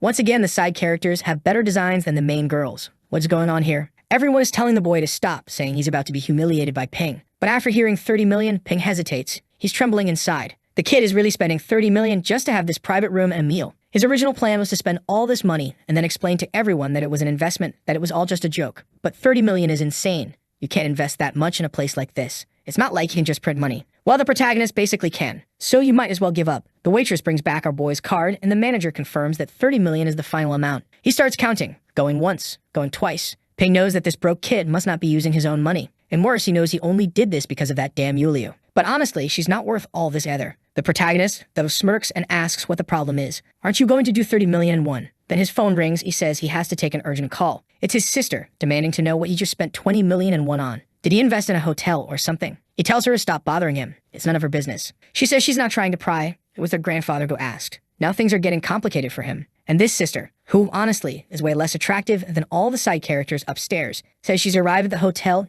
and is going to see him in person. Ping realizes he's being followed and knows that if they discover his weakness, his family, he'll be humiliated here. The protagonist presses on, asking if they can get back to negotiating. But then he turns and says they're all going insane doing all this just over a meal. He's done playing this stupid game. The red-haired guy puts a hand on his head and says, Ping, for God's sake, don't do this. You're embarrassing yourself. The blonde guy loses it and tells him to repeat that while the other guy tries to calm him down, saying if it's about the money, they can just refund everything. No need to stress. Ping glares back at him and says to take it up with his secretary. Meanwhile, the protagonist is just sitting there smiling, saying this is getting boring. He thought this guy was going to be a real threat, but compared to firing off rockets on live streams, this is nothing. Then the other blonde tells Yuliu to help out, saying Wang is being humiliated. But she just freezes, not knowing what to do. She shouldn't have come to this reunion. Now she's been humiliated in front of everyone. She grabs her boyfriend's arm and says, babe, spend a little more money. We're being humiliated here. He slaps her across the face. Then he says she dragged him here just to cause trouble, and that their relationship is over. She should get out of his life. She's completely shaken, asking if he didn't promise they'd grow old together and have 73 kids. What happened? He just says the only reason he wanted kids with her was because she was pretty, so the kids would look decent. Other than that, all she ever brings is embarrassment, so she's not worth it. Juan cuts in, asking if he can finally eat in peace now, and the guy says yes. Then the blonde guy says the kid better hope he never runs into the Ping family again in Sang City. Suddenly, the door swings open. Zhao Zhao walks in asking what her big brother is doing here. Looks like she realized the family was embarrassing itself and showed up ready to clean house. She announces she's investing 2 million into the Shenwei Hotel. Smart move, she took it from just the restaurant to the entire place. Everyone is impressed. The young lady of the Ping family really doesn't let her family lose face. And clearly, she has more influence than that fool ever did. Then she tells the manager to clear everyone out. She has something to discuss with Mr. Wang. The room goes quiet. What does she have to talk about with that guy? Now everyone's wondering if Wang is some secretly filthy rich hare who's been hiding it his whole life. The protagonist is intrigued, thinking she seems interesting. The manager calls everyone out and she tells the blonde idiot to go back home. Their grandfather wants to speak with him. The room is silent. Nobody wants to make things worse. The guy bolts out the door, with his ex shouting after him to wait. She realizes she really messed up this time, but promises herself it won't happen again. She tells Wang he doesn't need to worry. But Zhao Zhao just tells the girl that if she wants to live peacefully in this city, she better stop messing with the Ping family. Then she storms out. The guy is left standing there humiliated, while the manager says he'll leave the two young people to talk and walks out. Now the girl starts moving closer to our boy. All right, time to get things started. Billions have already been spent. Time to climb up the rankings of China's biggest ballers. He's all flustered, saying, it's an honor to meet you. Damn, she looks like a titan looming over the giant table between them. And of course, she already knows he's the one living in the house next door. She mentions sending that gift, saying it was nothing. Our boy thanks her, saying he'll send her a gift in return, while she apologizes for what her brother did. She says the Ping family doesn't like using their power to hurt others. Her brother just loves embarrassing himself. She explains she only invested that amount into the hotel to keep the family name from getting dragged through the mud and stop people from gossiping. Then she swears never to cause trouble again, raises her glass, takes a sip, and says that with this, it's settled. The protagonist drinks too, apparently, and wants to know what exactly the Ping family wants with him. She replies that it's nothing serious. She just wanted everyone out of the room so they could be there alone. He's a bit confused, like, what do you want exactly? She says she doesn't want anything and tells him to eat, especially since the food was expensive. So the protagonist eats everything while wondering, what the hell is this girl thinking? Is she really satisfied just watching him eat? She's even stranger than he expected. Then he asks, seriously, Miss Ping, there's really nothing you need to discuss. She simply replies that they don't know each other well enough for her to have anything to settle with him, so of course not. He thinks that makes sense, but having her just stand there watching him eat feels uncomfortable. At that moment, Slime calls, saying she's finished her errands and asks where he is. He picks up excitedly, tells her he's on the second floor, and invites her to come. Then he goes to the door and says his friend just arrived. Slime walks in all cheerful, asking how dinner's going. But she looks confused seeing that there are only 2 people there. Wasn't this supposed to be a class reunion? Right then, Zhao Zhao seems to realize something, says she just remembered she has things to take care of, and says goodbye. The 2 of them are left a bit puzzled. She just left so suddenly. A bit later, Slime asks if Zhao Zhao was one of his classmates, and he says no. It's a long story. After he explains, she wants to know if he really spent 30 million just to eat a meal. And then Zhao Zhao came and dropped 2 billion. Rich people really do treat money like trash. He changes the subject and asks what the client said. Apparently, they closed a business deal for some merch and sponsorships with a company. She also says she hired people to write ad scripts. He praises her, saying it's a waste of talent for her to just be a streamer. That seems to hit a nerve. She remembers how everyone used to say her dress was too revealing. Wait, he thinks she's still wearing the same outfit as before. She puts a hand over her chest and says she's always wanted to work in this other area, just never had the chance, and that she's grateful to him. She gives a little speech, while he says this is just the beginning. Then they make another toast to their successful partnership. I saw a comment online that sounds about right. That blonde girl earlier probably had her eye on marrying the protagonist so she could get the inheritance from her grandfather. But when she saw his friends, those badass livestream girls, she probably got discouraged. The next chapter starts with some guys checking out a supercar, a 3.8, 6-cylinder beast. One of them tells the other he should buy one like that, but he laughs and says obviously he could never afford it. The guy leans against the car while all the girls are swooning over him, and he's standing there with that dog collar chain looking smug. Then Miss Microshorts walks out of the company and says what a coincidence. He immediately asks if she needs some investments. He could put money into her company. And this guy is shredded seriously. Then he asks where she's going, offering her a ride. But she just says she has other things to do. He keeps pushing, saying they should go out to eat. She completely ignores him and keeps walking. The guy thinks it's weird. He's always been her top donor, and now she doesn't care at all. The problem is he bet his friends he'd get her this month. He even pulled his $3 million car out of the garage, apparently for nothing. And just then, the legend shows up, our boy on his little motorcycle, asking if that guy is her friend. She says yes. That mentally challenged dude with the horse tether chain is apparently a guy named Wenqing. Our protagonist reaches out and says, nice to meet you, brother Wen. But the guy just straight up ignores him. Our boy tells her, hop on the bike, girl, and she's already on the back seat. Later, cuck. The loser just stands there, completely confused how he lost to some guy on a little electric scooter while he's got a 3 million car right there. And apparently this guy is totally funded by his sugar mom, because as soon as he gets in the car, he's thinking about how the old lady finally went on a trip, so Mav will have a few peaceful days. Then he calls some brother Zhang to go out for dinner. Weird vibe there. Meanwhile, the city's traffic is a mess, but our boy just hops the sidewalk practically ready to run over a dog. Bro, stay on the road. Drops a quick alleyway photo transition. Boom, we're at the restaurant. And oh my god, this food looks terrible. Straight up looks like they grabbed a random Google Images photo and slapped it in. This is rough. Slime says the best part is sucking the head. The protagonist nods and says she clearly knows what she's doing, and they make a toast. But then the door opens, and damn, look who it is. Isn't that the same one he humiliated earlier? And right away she turns and says they should go to a different restaurant. But the guy says no, he likes this place, so this is where they're staying. As soon as he walks in, he sees the head sucker sitting across from our guy. And oh, he's pissed that she chose to meet this loser instead. He immediately pulls the other girl into his arms and drags her off to the side. He's about to prove what it means to be her real #1 fan and show her exactly what she missed out on. I'm trying to remember who this redhead even is. If I'm not mistaken, she's the one who used to work with her back at the company before Gawen left, right? The jealous one. Yeah, this is the same one our boy humiliated at the nightclub way back at the start, remember? And now she's sitting there thinking that while the fool Gawen ends up with some random idiot, she's with a rich guy. Sweet Gawen, though, turns to our boy and asks if they shouldn't warn Sinu that Wenqing is bad news. But he just answers that everyone eventually runs head-on into the fate they deserve. Oof, let's see. Another one about to get eaten alive. Let's see if she's got the same technique as the other one and says the forbidden words. She thanks him while the guy says she's a good girl, but then she suddenly leans in and feeds him. He flinches in surprise. And right then, the woman bankrolling him shows up. Wow. Okay, she's older, sure, but she looks great. Only her hair even looks old. This shows Sugar Mommy is top tier. But now she's tearing into him, scolding him hard. Wenqing knows that no matter how much he screws up, all he has to do is whisper some sweet words and he can win her back. But this time, the lady turns to poor Xinu and asks if she doesn't know he already has a girlfriend.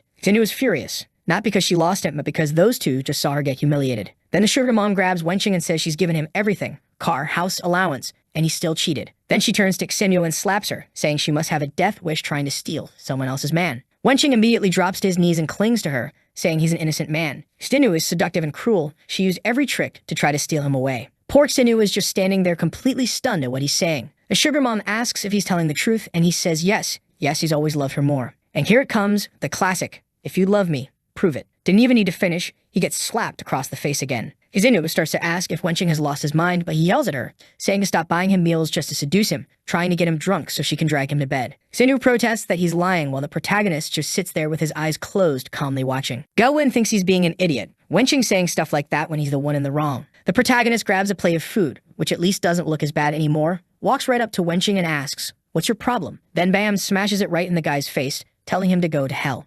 Xinyu is left stunned, saying, "Xingwan, you're defending me? Are you actually defending me?" Meanwhile, Wenqing is standing there with food dripping all over him, and damn, it was all still hot. Brutal. The sugar mom asks if the protagonist has lost his mind, but he says both of them are shameless and tells her to take her boy toy home and get out of here. She's about to say something, but her conscience seems to agree. Better to take this idiot home. Wenqing shouts that he's going to kill the protagonist, but our boy calmly tells him to repeat that, curious to know exactly how he plans to do it. And of course, Xinyu is standing there thinking, oh my god, he fought to protect me. Am I overthinking this, or is he actually interested in me? But then Wenqing snaps a bottle and lunges to attack. And wow, our boy moves like he's floating. Don't even know where this kid learned to fight, but he drives a fist right into Wenqing's gut and drops him to the floor. Then he turns to the sugar mom and says if she's going to pick a younger guy, at least find one with a little self-control. The lady is practically glowing, saying, wow, he fights so well, and he's so handsome. Meanwhile, Wenqing is on the ground about to puke, and he hasn't even eaten yet. Xinyu comes over thanking him, but the protagonist tells her he just doesn't like public humiliation like this. She keeps blushing more and more while Wenqing is whispering to Linlin, telling her to find someone to get rid of that brat. But the sugar mom seems done with him, saying the kid is right. Even a dog would have been better than him. Then she turns to our boy and says, give me your number. Not sure if he gave it to her, but when he's heading out, Xinyu comes running after him, tall and flustered, saying, you saved me today. How about we go out to eat sometime, my treat? But the protagonist just says, no thanks, sweetheart. She keeps clinging to him, insisting she really wants to apologize. But he tells her to calm down. He wasn't saving her for her sake. He just didn't want to watch that kind of scene play out in public. Besides, he and Gaowen have to get back to the company to work, so goodbye. Xinyu is left wondering how she could have been so blind, thinking she's just thrown away a 1 in a million man. Maybe she still has a chance. Gaowen doesn't seem to have made any real progress with him yet. Meanwhile, the restaurant security asks who's going to pay for all the damage. The sugar mom points at Wenqing, calls him trash, and smacks him with her heel, telling him to get lost. She walks past Xinyu without saying a word and leaves. Wenqing realizes that now that Linlin is gone, he's done for. He's about to be completely broke. He tries to run to Xinyu for at least one last happy ending, but nope, face plants right on the floor. She calls him filthy and warns him that if he comes near her again, she'll call the police. Back at the company, the feisty one says our boy just can't help himself, always saving everyone. He replies that it was nothing, he just wanted to put an end to that threat. Then she shows him the project she's been working on. Thanks to their growing popularity, some of the girls have been invited to shoot a drama. The protagonist says that's a great idea and tells them to start training. They'll film 10 episodes right away, and he'll cover all the costs.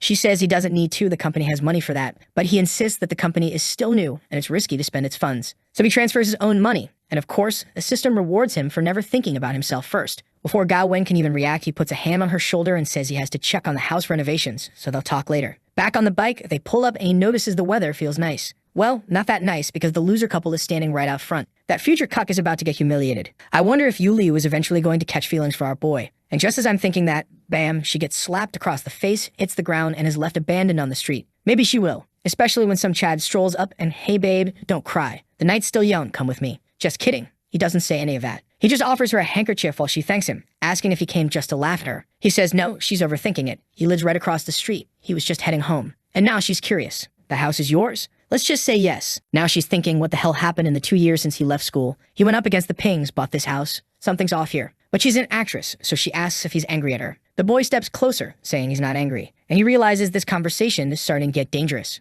Obviously it is. He's the one stepping closer. And she doesn't waste her chance, saying that after what happened in school, she's happy he doesn't seem to hate her anymore. As the wise Mamoru once said, our protagonist is too much of a man to be simping, so he tells her she's got it all wrong. She says she just wants to clear a few things up, but he tells her there's nothing that needs clearing up. The system congratulates him for not being a simp and gives him 10,000, which is honestly pretty low. But this battle's not going to be that easy. She steps in closer again, asking why he seems so impatient. He steps back again and says that women should know how to keep proper distance, that it's not right for them to stand this close to each other. And once again, the system congratulates him, saying he's headed for a bright future. But then suddenly, the protagonist's face goes cold, gets all dark and serious, and he says, you always used to humiliate me, following me around back then. Now I feel nothing. You're just a stranger to me in this life. And damn, leaves the girl frozen in a literal freeze frame. He heads home, hands in his pockets, earns another 10,000 as the gates close behind him. He glances back once before locking the door. She heads home, collapses on the couch like an idiot, when suddenly her phone rings. Her friend says she's the luckiest person she knows. Sure, she lost that loser from the Ping family,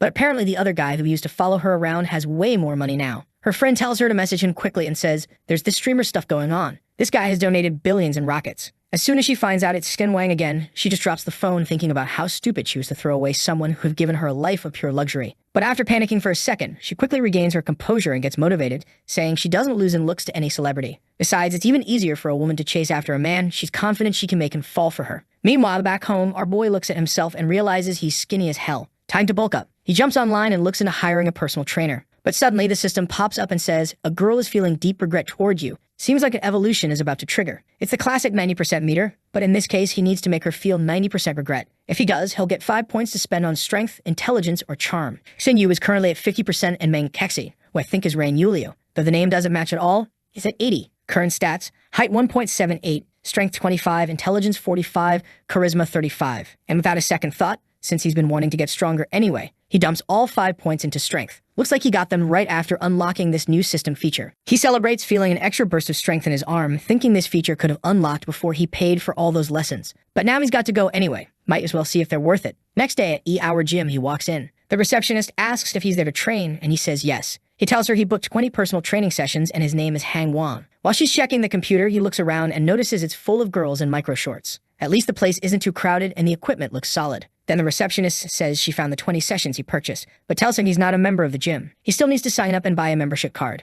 He finds that a little weird. He already bought 20 lessons. She explains that those are separate things. He still needs a monthly plan. The protagonist just thinks this scammer really has a profitable business model going. She asks if he's decided and he says he wants to cancel all his lessons. The receptionist looks confused, saying that doesn't make sense. But he replies that he paid 80,000 yuan for those sessions, so it makes no sense that he wouldn't get a free membership included. She refuses, but he says he's already decided. Just process the refund because he's leaving. The receptionist tells him to wait and says she's going to call the boss, who I'm already picturing as some jacked gym rat in micro outfits. Meanwhile, the protagonist is thinking he might be dumb sometimes, but he's no fool. He'll spend 100 million if it's worth it, but he won't spend a single dollar if it isn't. Damn artist, you missed the chance to draw a ripped, fiery-haired gym goddess here. But with faith in God, a fit girl is gonna show up. I'm sure we wouldn't be at the gym in a class like this for no girl to show up. The guy recognizes the protagonist, who also recognizes him as Wang Taran. He tells the receptionist to get back to work. Like, I'll handle this. Our boy remembers. This guy was a school playboy, flirting with every girl around. Basically, a jerk that our boy doesn't like, no matter how decent he seems for a second. Then the guy asks if he really bought 20 personal lessons, and the protagonist says he wants to cancel. Right away, the guy figures he must have felt it in his wallet, but the protagonist just wants to know if this gym gives refunds or not.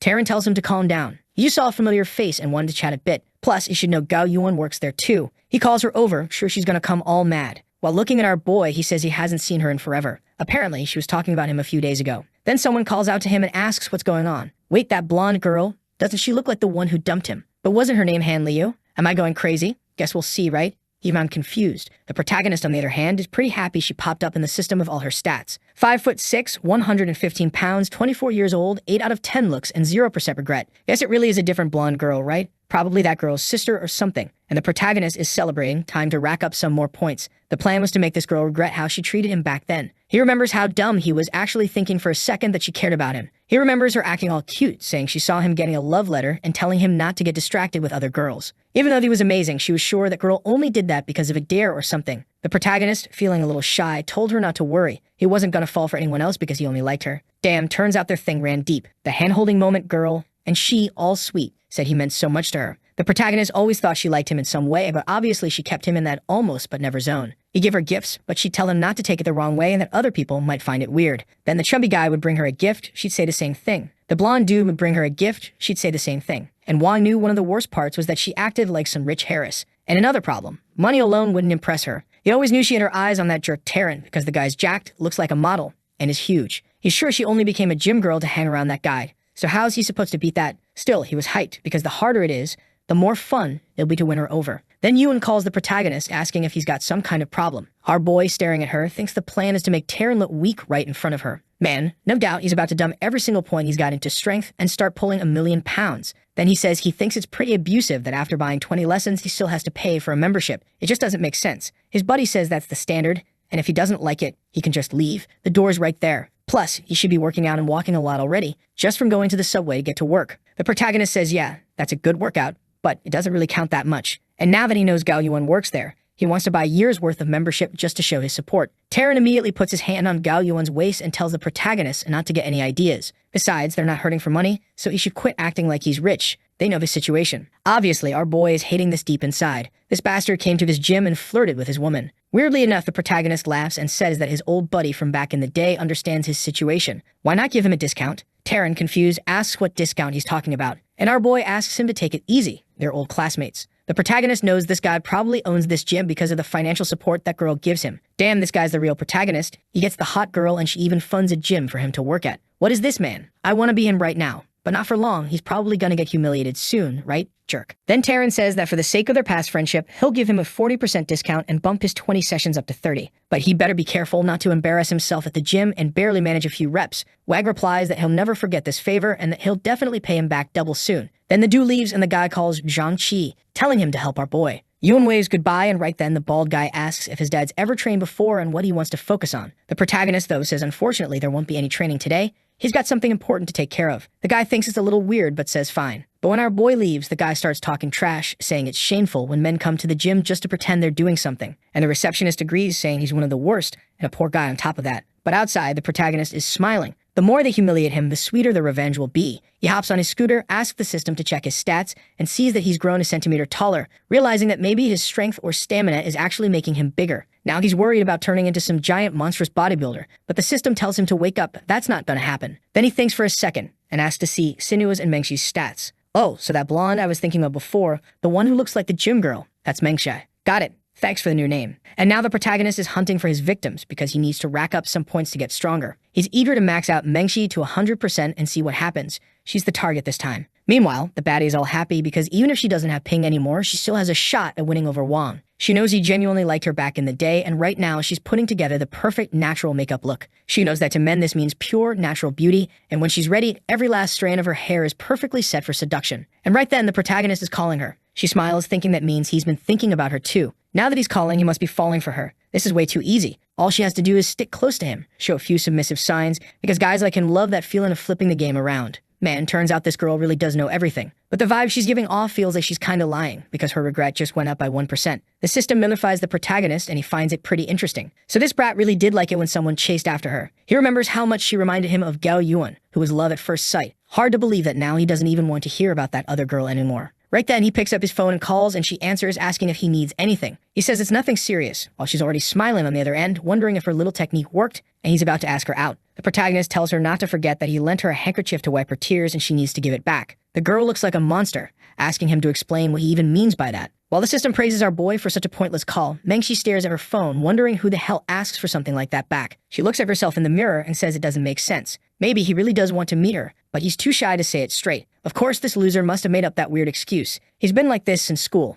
Or maybe he's got some weird fetish like wanting a cloth covered with her body fluids. I thought she'd be disturbed by that conclusion, but nope. She actually gets excited, thinking this is easy to win him over. She grabs a tissue and starts wiping everywhere, saying all she needs to do is add some fresh fluids. Clearly, this girl isn't all there in the head either. Then the protagonist gets another notification that her regret went up by another %. Wait, what? He just started, didn't even leave the spot, and it's already up by 2%? Felt just like when those simps were falling in love, but reversed. Damn, the protagonist says that in the end, nothing's left for the simp. It's classic beta boy stuff. Now at a cafe, he's sitting there thinking that lately the system only gives him missions involving women, and those pay way too little. He needs bigger opportunities, something more indulgent, something entrepreneurial. On his phone, he sees there's gonna be an auction for a pot that's basically a national treasure. While he's thinking it's a good idea, she shows up calling his name, and she notices right away that he's glued to that auction stream, which is something she actually loves watching. She immediately sits down, putting everything she's got on the table, apologizing for making him wait so long. She pulls a small box out of her pocket and says, here it is. The protagonist asks why she's so dressed up. She doesn't seriously think he likes her, does she? She's even rocking that natural makeup look with glossy lips. Besides, he only asked her to give back the handkerchiefs, so why the box?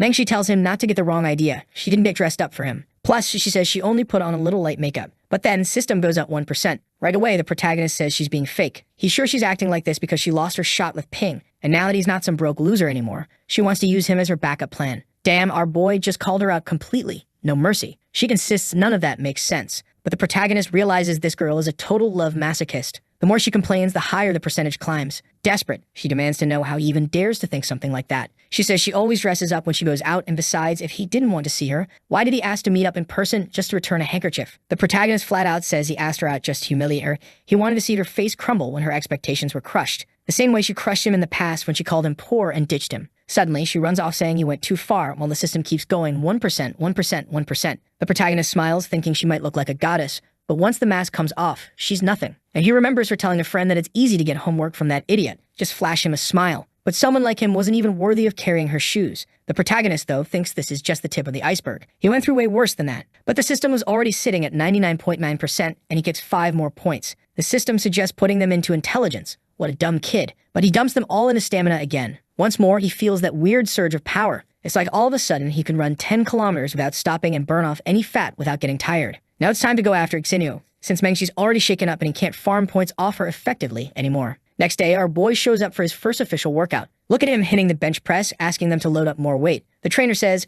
"Kid, listen, you're just starting out here at the gym. We focus on progression. You're gonna hurt yourself." The protagonist thinks, this guy really thinks I'm weak. All right, old man, do this for me. Put 150 on the bar. The trainer's all freaked out, saying, "Man, you're trying to die. If that bar drops on your head and snaps you in half, I'm out of a job. That's hard even for me." So the protagonist tells him to put 200 kilos instead. He just wants to test it, see how it feels. After getting all those points, he doesn't think it's that big of a deal. But the trainer's starting to lose his cool because the protagonist even pats his stomach and asks if he's scared he won't be able to help him. And honestly, the trainer's being a pretty nice guy here. The kid's basically asking to die, but the trainer's still being professional, even pointing to a fat guy across the room struggling with 200 kilos on his back doing squats. You won't handle that, kid. But the protagonist just asks if that's fear talking or if he's just refusing to help. Weirdly, the trainer almost collapses right there. And he's thinking he's screwed. He got the worst kind of student, the kind that always gets hurt and causes trouble for the coach. Right at that moment, Terran shows up asking what's going on. The chubby guy's busy staring at Terran's girlfriend's butt, by the way, burning holes into it. That girl's going home skinnier today. Zhang and she says, "Boss, I told this idiot to start with lightweight to build up gradually, but he wants to throw on 200 kilos right away." Yo Yuan tells the kid to calm down. He's just getting started, and the trainer's just trying to keep him from getting hurt. But the protagonist says he wants to make a bet. If he can lift this, they have to refund everything he paid. And if he can't, he'll buy 100 more lessons from good old John Chai. The trainer thinks that makes no sense. He heard this kid didn't even want to pay the membership fee. But the protagonist says he'll pay the 100 lessons up front, just refund them afterward if he wins. Meanwhile, Gao Yuan thinks the kid's being Maeve. With that skinny frame, he really thinks he's gonna win, so she suggests lowering the stakes. How about trying 100 kilos first? But the protagonist ignores her and asks if Zhang Qi's in or not. Zhang Qi agrees, saying if the kid's that eager to embarrass himself, fine. And honestly, this trainer's still being a good dude. He tells him, "All right, let's start like this. First, just try lifting the bar out of the rack so you don't die. Don't toss it over your neck, you'll kill yourself." But deep down, the guy's thinking this broke brat really believes he's gonna lift that much. If he actually does it, he'll swallow every curse word he's thinking right now. The protagonist tells him to get ready, grabs the bar, and at first, it doesn't even budge. Zhang Qi says he'd better quit before he hurts himself. Clearly, the bar didn't move at all. But then the protagonist digs deep, calls on his strength, and suddenly throws the bar upward, leaving everyone completely stunned. The guy's standing there with his jaw on the floor while our boy starts 2, 3, 4, 5, 6, 9 reps. While the guy's still trying to process what's happening, Gao Yuan is, well, looking a little turned on. Her eyes are all dazed, saying she's never seen someone so skinny and so strong at the same time. What is even happening here? But the protagonist racks the bar, looks at them and says, "All right, losers, give me my money back because from now on this is all free." Plus, he says he's still gonna come back to train from time to time, but they better get him a more skilled instructor. A guy who thinks 200 kilos is a lot is useless. Yeah, that was cold-blooded. Humiliates the woman, humiliates the trainer, who was just doing his job. Okay, sure, the guy's kind of a jerk too, so maybe he deserves a little humiliation. But right then, he gets a call from Xinyu. He waves goodbye to everyone and says he's got a date with a beautiful girl today and can't keep her waiting. Looks like Gao Yuan saw that and started wondering, how does this loser even have a hot girlfriend? Honestly, I think the protagonist went too hard on the trainer. They should have made the trainer way more of a jerk if they wanted that scene to feel justified. Like have him shove him, knock him down, step on his head, then humiliate him. That I could get behind. But the guy was literally just doing his job. Anyway, not every human is perfect, and now our boy's at the restaurant with Xinyu, who's glowing and saying she's excited to finally thank him for everything he did for her. But he's playing it cool, looking disinterested, and she's left wondering why he's acting so cold. He rejected her before, but accepted this time, so maybe she actually has a shot? She doesn't really get it. Then he explains that the company he used to work for lost a bunch of streamers and sponsors. Things over there are bad. Their monthly earnings dropped to 1/10 of what they used to be, and people who used to make 100,000 a month are now taking home like 3,000. The girls don't even want to work there anymore. And what's worse is that the company's forcing them into terrible situations, basically pushing them to quit so they have to pay out their own termination fees so the company can recoup some of the losses. She didn't know what else to do, was practically starving when she met Wencheng, but that guy turned out to be even worse. She was lucky she ran into someone as incredible as him. The protagonist, though, thinks it doesn't matter how sincere her gratitude is. Right now it's useless, because this isn't the kind of regret he's after. Then he tells the students to pay attention because the lesson on how to deal with her is simple. He's going to make her believe the opportunity she's been waiting for is finally here, and at the last moment he's going to snatch it away. She'll get anxious and want it more and more while he makes sure other people she knows are the ones who actually get those opportunities. In the end, she'll realize it was her own past actions that caused this and be completely crushed. Alright, protagonist, but how exactly you come out ahead here? What's your endgame, man? Tell us. Then he tells her it was nothing big, and that he called her there because he needs her help with something. She immediately lights up and says if it's something she can do, she will. Perfect moment, right? But instead of flirting, the boy goes straight for business. He tells her his company has a lot of new streamers starting out, but they really need someone experienced to serve as a mentor. He says he needs someone like her, but then suddenly cuts himself off, saying he's got a call to take. He answers and tells her to wait, then says they'll talk later. Damn, that's cold. I actually felt bad for her. She just said she was practically starving, and he tells her he's got the job she's been wanting. But right at the last second, he walks away, leaving her all happy for nothing. Brutal. People who struggle under capitalism know exactly how painful it feels. Then he sees that she posted on social media saying her luck has finally turned. She never imagined she'd find a boss who would treat her so well. Finally, she could work hard and make money. This poor girl is about to be completely crushed, while the protagonist sees her regret shoot up by 5% and thinks everything's under control. Then the scene shifts to Xinyo's house. King, the blonde from the very beginning, also left the company, paid $2 million in penalties, but ended up joining our boy's side. And Xinyo is sure she'll probably be next. That makes her a little sad because it proves she should have gotten close to wine earlier. She'd be competing with Gao Wen right now, not with King. Then the scene switches to the cat company's office. When she arrives there, the other streamers are weirdly looking at her and telling her to just get out of there. She's confused, and right then the boss opens the door and calls Xinyo inside. In the office, he immediately accuses her of trying to seduce one of the investors' men, and now that woman is furious. And Xinyo is the one who's going to take the blame. She says that makes no sense, that it was the boss who told her to go after Wencheng in the first place. But he slams his hand on the desk and says he doesn't care what he told her. He wants results. If she can't pay for this, her contract penalty to leave the company will be doubled, and she'll be stuck there forever paying everything off. The poor girl is too stunned to even react, while the boss tells her to get out of his office. As soon as she steps outside, she sees a bunch of women packing boxes and asks what's going on. One of her friends says it's obvious, everyone's leaving. Naturally, they're all going to Dujin, because even with the penalty to leave, it's still worth it compared to what they earn there. One of her friends who joined that company in its first month already managed to buy an apartment with the donations she got from her new boss. That guy is apparently super generous. Totally different from this failing cat platform that no one wants to be part of anymore. Right then, Xinyo realizes this place is a sinking ship and she's not going down with it. Honestly, I thought the girl was a bit cruel, but her friend tells her this place is doomed and even offers to recommend her to Dujin if she wants. Xinyo decides it's really not worth staying. Even if they doubled her penalty, she's gone. Only in manhwas do they do this thing where the guy goes, I'm doubling the penalty, and she's like, oh no, it's doubled. What's next? He triples it. No. She remembers that Wang told her he believes in her and values her skills. She's sure he's a businessman, and even though they had conflicts in the past, everything will work out if she proves she'll be a good employee. But then a whole week passes, and at a cafe, someone tells her she's definitely qualified. But unfortunately, so many streamers have changed careers to Dujin lately that they aren't accepting anyone new. Right then, she falls apart inside, wondering how she's supposed to survive now. She paid all those fees to escape that cursed company, and now no one will hire her. At that moment, the protagonist is just chilling in his chair when her regret spikes another 20%. And judging by the comments, everyone's thinking the same as me. He's going way too hard on the redhead. She wasn't even one of the worst ones. All she ever did was call him poor, which he technically was at the time. But our boy is out here like Buzz Lightyear of humiliation, to infinity and beyond. The poor girl is at home, sitting there with fishnet stockings wrapped around her thighs.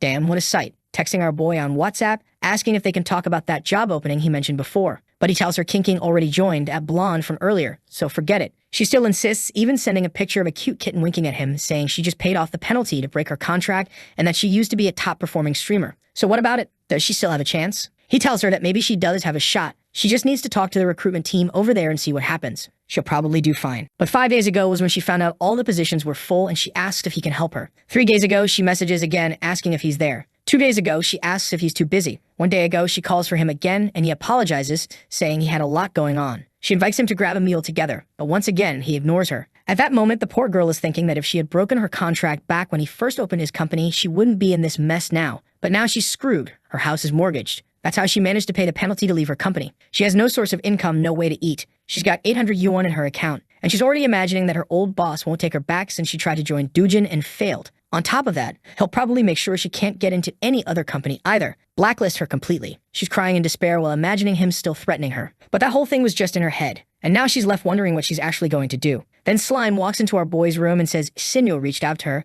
Looks like she wants to talk to him. Even though she knows all the trouble Xinyo caused, she admits the girl really is talented. Wang says fine, since Slime is vouching for her, they can meet once. Back at the cafe, we're there again. The protagonist sees that after everything she's been through, she's completely defeated. She's got no fight left in her. She's broken, admitting that she used to be arrogant, thinking she was better than everyone else, and even believed that the protagonist would turn her into a streaming star. Now she realizes she's nothing special and nobody, not even the Mio group, wants her. She says she wanted to join Doujin, didn't even want a big salary. 10,000 a month would have been enough just to not starve. Poor girl. Somebody save her. Then Blondie raises his hand and she's confused. He tells her not to sell herself so cheap, even though they don't need more streamers. He knows how talented she is, because they've worked together before. He says he wouldn't take advantage of a girl and kick her when she's down like this. And as old colleagues, he can help her get into Doujin. The only problem is that the best spots are obviously already taken, so she'll have to start as a B-rank streamer. If she achieves enough milestones, she can level up. The girl is so beaten down that she celebrates, saying B-rank is fine, perfect, even. She agrees right away. He tells her to send her resume again, while she wonders if things would have turned out differently if she had smiled at him more back then.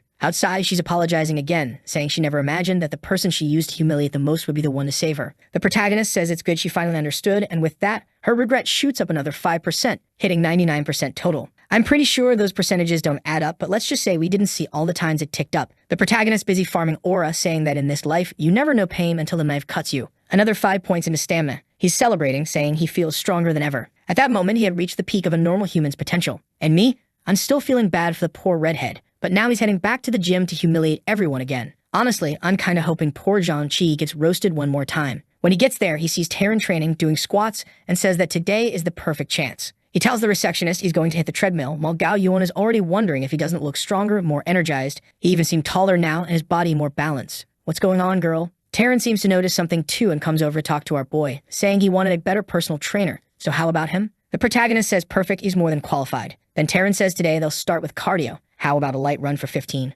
minutes? The protagonist is shocked, but Terran tells him muscle isn't everything, you've got to have good cardio too. 50 minutes is basically the bare minimum. If he can't even handle that, he might as well quit. The protagonist says he'll try, but he's never in his life run for 50 minutes straight. Meanwhile, Terran's thinking this punk might have good strength, but his cardio's gotta be trash. And now he's going to prove it. Since this brat's trying to embarrass him, he's going to make him suffer. While Terran's living his best life, giving lessons to his girlfriend and grabbing every part of her he can, he notices our boy walking around with a group of baddies cheering him on. What the hell? Gao Yuan tells him he might want to pay attention, while Terran wonders what this kid's trying to pull. The girls are all circling around our boy, asking if they're allowed to look at his body. How did he get muscles that define imperfect? He really was strong, and the girls are practically drooling over him. They completely lost it, practically nosebleeding. At that moment, Terran turns to his girlfriend and asks if she's okay. But come on, Terran, what did you expect? I mean, yeah, she bought him a whole gym and everything, still trains with him, touching him all over. So yeah, it's hard to blame the guy for being with someone like that. Then the protagonist notices her regret jumped 10%, just as he thought, for her physical appearance was what mattered most.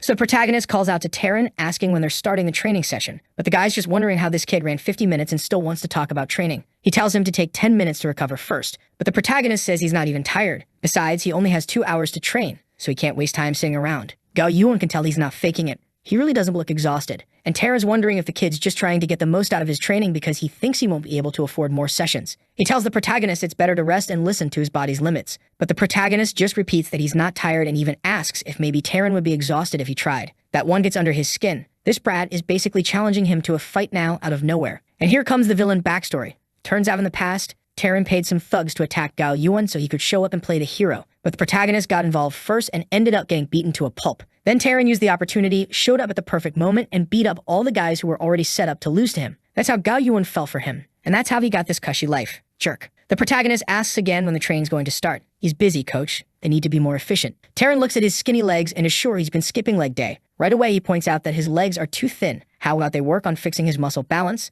The protagonist thinks about it for a moment and agrees, saying that does sound important. Terran puts his hand on his shoulder and says they're heading to the equipment room. His plan is to make the protagonist scream in pain and despair, to completely shatter his masculinity and composure. From a distance, Gao Yuan is watching and thinking that, yeah, the kid really does have skinny little legs. He doesn't stand a chance compared to Terran. But a little while later, Terran's got a shocked look on his face. The protagonist asks if these machines have some kind of different weight setting, because he's already trained on 3 of them for a long time and still doesn't feel anything. Terran can't believe it, while his girlfriend's regret shoots up by another 30%. The protagonist is thrilled. Things are moving way faster than he expected. And right then, the girl comes bouncing out from Terran's side, happily asking if he's coming to train again tomorrow. Ouch, those words hit harder than a punch to the face. And if that wasn't enough, she asks for our boy's number. Oh my god, this girl has no mercy for poor Terran standing right there. Nothing left for the beta without a system. So she scans his QR code and our boy leaves, while Terran just stands there staring at the smile on her face. He's wondering why she's giving him that seductive smile and why she took his number. Right then, he grabs her arm and demands to know why she added him as a friend. She says he's an important client. After all, he bought a bunch of lessons,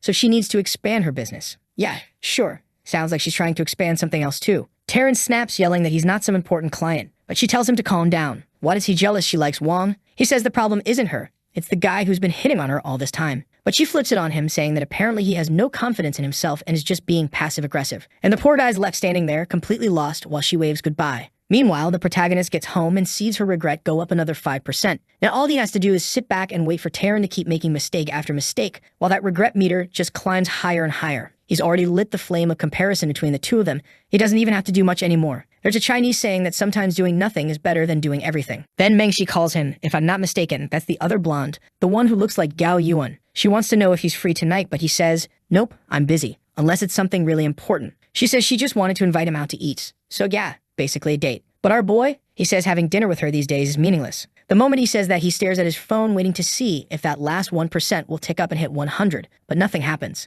Meanwhile, Mengshi's in shock that he just hung up on her like that. She stands up and someone tells her to wait until they finish doing her hair, but she replies that nothing matters anymore. Back in her house, the door opens and she throws herself onto the bed, shouting that she hates that bastard Wang. Meanwhile, at our boy's company, he sneezes, probably from all the hate she's radiating, and asks what those files are. Goen explains she's been doing the charity research he asked for. When he opens the book, he tells her to sign them up for the cultural treasures of Xiasheng. She mentions that celebrities will be there, and here comes the classic patriotic moment. Oh, we're going to participate in this auction and reclaim our relics for Chinese pride. What's with these people, honestly? Then she leaves the room and the protagonist gets another call from Mengshi, but he just hangs up again. The poor girl can't believe he really doesn't even want to talk to her. She's wondering if she said something wrong, why the guy who used to chase her is now acting like this. It's so frustrating. She has no clue what he's thinking. She sits on her huge bed, wondering if she just lost her only chance. The protagonist keeps getting calls from her and even adds her contact with a note. Just one extra bonus point. Right then, he's arriving at the gym, while the poor girl spent the whole night trying to call him and couldn't get through. Her twin sister asks, why did you take so long? He just says, I had better things to do. She hands him some water, saying, here, drink this so you don't get dehydrated. Meanwhile, she's thinking, I told Taryn he's not into me. But why do I feel disappointed? And the worst part is, he really isn't. The only thing he wants from her is points. This protagonist isn't giving her anything else. He thanks her for the water, says everything's fine, but that it'd be best if they kept things professional and separate. Then he turns around and says goodbye, leaving her completely confused. How could his feelings just vanish? She's got the looks, fair enough. She's got the money, true. She can fund another guy's whole lifestyle. So, why doesn't he want me? Taryn's just standing there watching all of this, fuming. He's sure this punk is after his girlfriend. And to be honest, she seems more interested in the protagonist than she does in Taryn. Our boy starts working on some curls while the half-dressed girls at the gym are talking about how lucky his girlfriend must be. Damn. And she walks up asking what he's training today. He says legs. She asks why he's so focused on leg day, and he replies because it's useful for a lot of things. And of course, she's probably imagining he means that. Obviously, guys, it's for carrying grocery bags up the stairs. What else would it be? The protagonist then asks, don't you have other clients? She says she does, but they haven't arrived yet. Meanwhile, she's wondering why it feels like he's trying to get rid of her. Then Taryn's hand slides around her waist, while he's thinking that this punk is about to see that only he gets to touch that little waist. Bastard. But she's not happy about it and tells him to respect the workplace. Taryn tries to argue that it's normal between them, but she pushes him hard in the chest and says they need to separate their relationship from the gym. Her regret jumps another 5%. Our boy just says they can deal with their little drama themselves. Just as he thought, he doesn't even have to do anything. Just being there is enough to make Taryn dig his own grave. And Taryn's there holding onto the most loyal girlfriend in China, asking if she's on her period. She gets mad, telling him to stop talking about that in front of everyone. He tries to apologize, but she storms off, telling him not to talk to her anymore because she's tired of him always bothering her. Taryn's devastated, but of course he assumes it must have been something Wang said that ruined things for him. At that point, he calls his crew, saying he needs backup. Today's the day he's going to blow off some steam. When the protagonist finishes training, she comes back all excited again, saying they should go out for dinner sometime and relive their old school days. Wang wonders whether he should turn her down or not. Maybe it wouldn't be so bad to have dinner with his old goddess. She sees his hesitation and says that if that's the case, she'll take a quick shower and get ready. Right away, she turns around thinking that this fool must be going crazy inside, no matter how calm he's acting. She leaves humming to herself while the protagonist is actually impressed. She's inviting him out, so why isn't her regret going up? She's definitely a tougher opponent than the others. Meanwhile, Taryn is swearing to himself that tonight he's going to prove he's the real man here. Then she comes back out dressed, and good lord, that outfit is terrible. Girl, just stick to the gym clothes, you looked better before. As the two of them are walking out the door, my god, Taryn's life really isn't easy. Look at the situation he's putting himself in. Get out of there, man. This gym is not worth your dignity. But of course he's calling his friends to give the two of them a good lesson. Just as he's about to get into the car, suddenly the door shuts and some thug walks up asking what he's doing there. The protagonist looks a little confused and Gao Yuan asks what they're doing there in the first place. The guy asks if that's her car. She says yes. Then the guy says, well, too bad, because I was about to park my car right there. She tells him that makes no sense. It's a public space and she doesn't care what he wanted. But Juan already figures it out. These guys are here looking to pick a fight no matter what. Right then the guy grabs her arm, saying she has to compensate him for the day he couldn't park in that spot. Great argument. Then someone tells him to let go of the girl. The thug asks if he's going to play the hero, and our boy says yes. The three of them close in, warning him to be careful or he's leaving with a broken leg. Innocent little Go Yuan is about to call Taryn, but the protagonist tells her there's no need. Besides, it's already too late. The thugs smirk, saying he's quick on the uptake. Just get on his knees, beg them to let the little one go, and they'll forget it ever happened. Better watch yourselves, guys. Someone's about to get canceled. Juan just says he thinks it's too late for that. They'd better run. He throws the first punch, completely twisting the first guy's face, then kicks the second one straight in the jaw, while Gao Yuan is standing there practically melting. In seconds, they're all lying on the ground, beaten, and with their asses in the air. Wang asks if the last one wants to go to the hospital too. The guy says there's no need, he'll take everyone himself. Right then, Miss Loyalty asks if he's been training. How is he so strong? He just says it's nothing. They should go grab dinner. But in the car, she can't stop thinking about how cool he looked. Boom. Another 20% regret. The protagonist thinks to himself that Taryn's girlfriend is really going to help him hit 100% fast. Scene changed to a fancy upscale restaurant, one of the best in the city. The waiter brings champagne and serves it to the couple. Miss Loyalty raises her glass, saying this toast is for him, and downs the drink. She's smiling, saying she heard he got a job in the city. Was it going well? He replies that, to be honest, he's been unemployed for a few months. Surprised, she says he doesn't seem desperate at all. Plus, he's spending time at the gym, so how does he have money? The protagonist says he left his last job voluntarily. It wasn't worth it to be bossed around like that. He figures that to get even more regret out of her, he has to act like a man who isn't afraid to lose composure. She says it's amazing how honest he is, since most people would hide something like that. He replies that life has to be lived one day at a time. Besides, going to the gym allowed him to run into her again, so it was worth it. She starts twirling her hair, saying that back in school he was always so cold. Then out of nowhere, she says that was just an act, because for 4 whole years in school he really liked her. Such a beautiful memory of youth. The protagonist says this is the understanding admirer technique, and it's going to work. Let's see. Obviously it's going to work. It's the protagonist after all. She seems a bit confused by what he said, but he tells her not to worry. It's all in the past. All he wants now is for her and Taryn to live a long, happy life together. She turns to him angrily, saying that's impossible. Plus, they're not even married. It's just a fling. The protagonist says they should enjoy the meal, and a little while later, he excuses himself to go to the bathroom. As soon as he leaves, she gets a call from Taryn. He wants to know where his baby is, and she casually says it's obvious. She's having dinner with Sing Wang. Damn, poor guy's stuck at the gym. There's really nothing left for that poor gym rat. He's sitting there wondering if she's really ignoring him because of that guy. She tells him to stop overthinking and trying to imply things. There's nothing going on between them. He says he already knows that he trusts her completely. Then she says she hasn't even finished eating yet. They'll talk later, and hangs up. Our boy heads to the cashier to pay the bill, and boom, another 10% regret gained courtesy of Taryn. Gao Yuan starts thinking that he's being way too possessive. And what did he mean by is she okay? Of course she's okay. It's not like she was attacked. But apparently just by asking if she was okay, she already assumed it was some kind of setup on his part. Damn, this is straight up Death Note levels of deduction. When the protagonist comes back, he sees her phone sitting on the table and knows she must have gotten a call. Once again, someone unintentionally helped him out. He comments that she looks a little down and asks if she wants to head back soon to get some rest. Apparently, he calls her Yuan Yuan, and that alone gives him another 2%. Then he says they should head out, that he'll walk her home and grab a taxi after. Genius move. The protagonist says this is the time to act like a gentleman and know where to draw the line. Oh, come on, going to her house while saying you know where to stop? I know exactly where that's headed. But she accepts, saying that since he's going through the trouble, she can't refuse. Our boy's looking right at us like, is this where I finally hit 99%? Okay, now we're at her place. She invites him in for a glass of wine. But our boy says it's better not. Taryn would definitely take this the wrong way. Plus, they'll see each other soon enough at the gym anyway.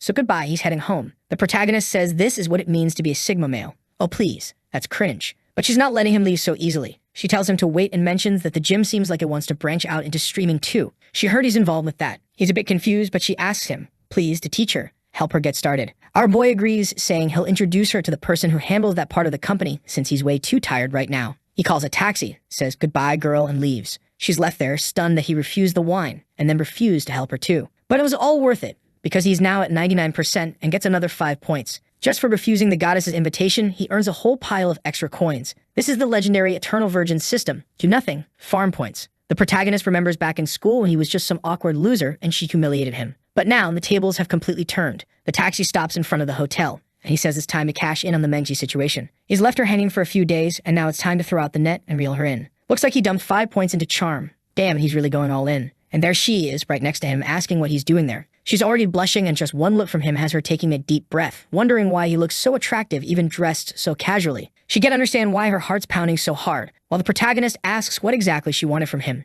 She's flustered, not sure why he's pushing this so much, and he explains that he hasn't been answering her the last few days and was kind of rude, so he wanted to say it to her face. She starts thinking that finally he's remembered his feelings for her. Then she says she made some homemade fermented rice and asks if he wants to talk over it. He asks if it tastes good, and she says he'll have to try it to find out. He agrees, but says it'll have to be quick since he has other things to take care of. Now we're in the kitchen. The rice is still cooking, and the protagonist's standing there, bored out of his mind. Meanwhile, she's loving every second of being watched like this. She's practically drooling. Girl, get a grip. The protagonist is a little freaked out, thinking she's acting strange. Then she sets the plate down and says if he wants more sugar. It's right there on the table. He thanks her, saying she's being very considerate and that he'd like to see more of this side of her. But she just keeps staring at him, then says he never replies to her messages or calls her. So how was she supposed to act any different? The protagonist replies that she always ignored him, so he figured if she didn't like talking to him, it was better for them not to talk much at all.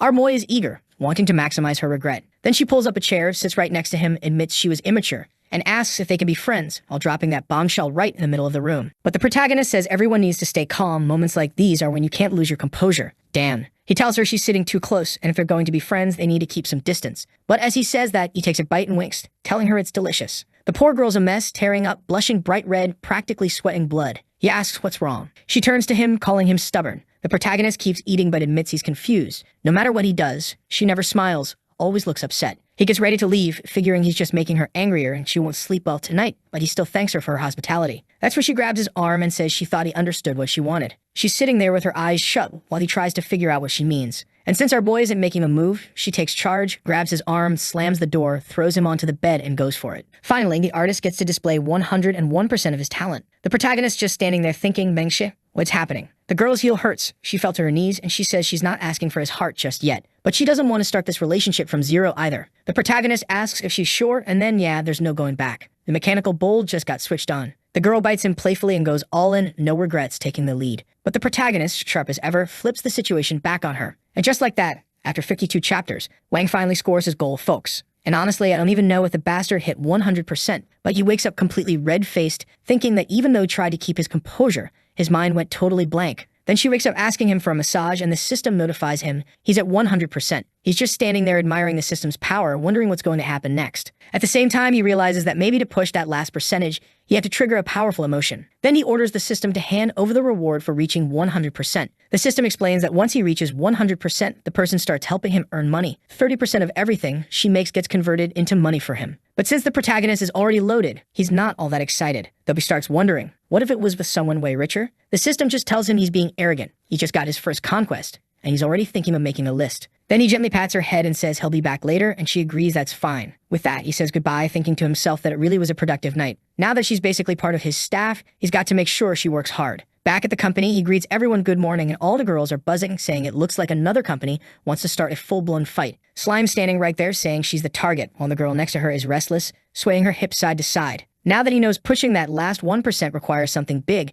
he remembers that the most important thing to this girl is her status in the streaming world. So he says that Gaowen is retired now. She only manages things. That's why Ximyo will be the one to go into this PK battle against Lu Shui. The plan, obviously, is to give her a bit of a promotion and somehow make that last 1% move. Senua seems a bit hesitant. She's only a B rank in the company. Will this even work? But the protagonist just tells her that when opportunity shows up, you can't let it pass. She says fine. Right away, our boy tells Gao Wen to inform the enemy team that they're going through with the duel. The scene cuts to another building, barefoot on one foot, shoe on the other. Ah, yeah, that's how you know this is a high-level competitor. Oh, it's that girl from the club earlier, who remembers the legend, and she confirms that Dujin's side accepted the challenge, but it'll be a team battle. He says that's fine and asks when it starts. And holy hell, this guy's got a system too. Liang Chiu's system, Simp Tycoon. Oh boy, he's competitive too. And will the protagonist handle this? Simp Tycoon is the system where you spend money on women to win. And the two glowing orbs in his system tell him not to worry, stroking his ego, saying that today he's finally going to humiliate that entire group. After tonight's match, they'll never have the courage to stream again. Liang Chiu's sitting there thinking this is the perfect night to shower Gao Wen and Simyo with gifts. If he worships them hard enough, he'll be flooded with system rewards. Then he grabs her arm, asking what he'll get as a reward if they win. She tells him to let go since there's a crowd watching from outside. But he says he worked hard to win her over and wants the whole world to know it. He thinks to himself that thanks to her and the system, he managed to double his money. Really, just double? That's all he got? Poor guy, our protagonist's system is on another level. It's already added this guy's girl to the regret list. But this time, he's nervous. He doesn't even really know who this girl is. How's he supposed to win this one?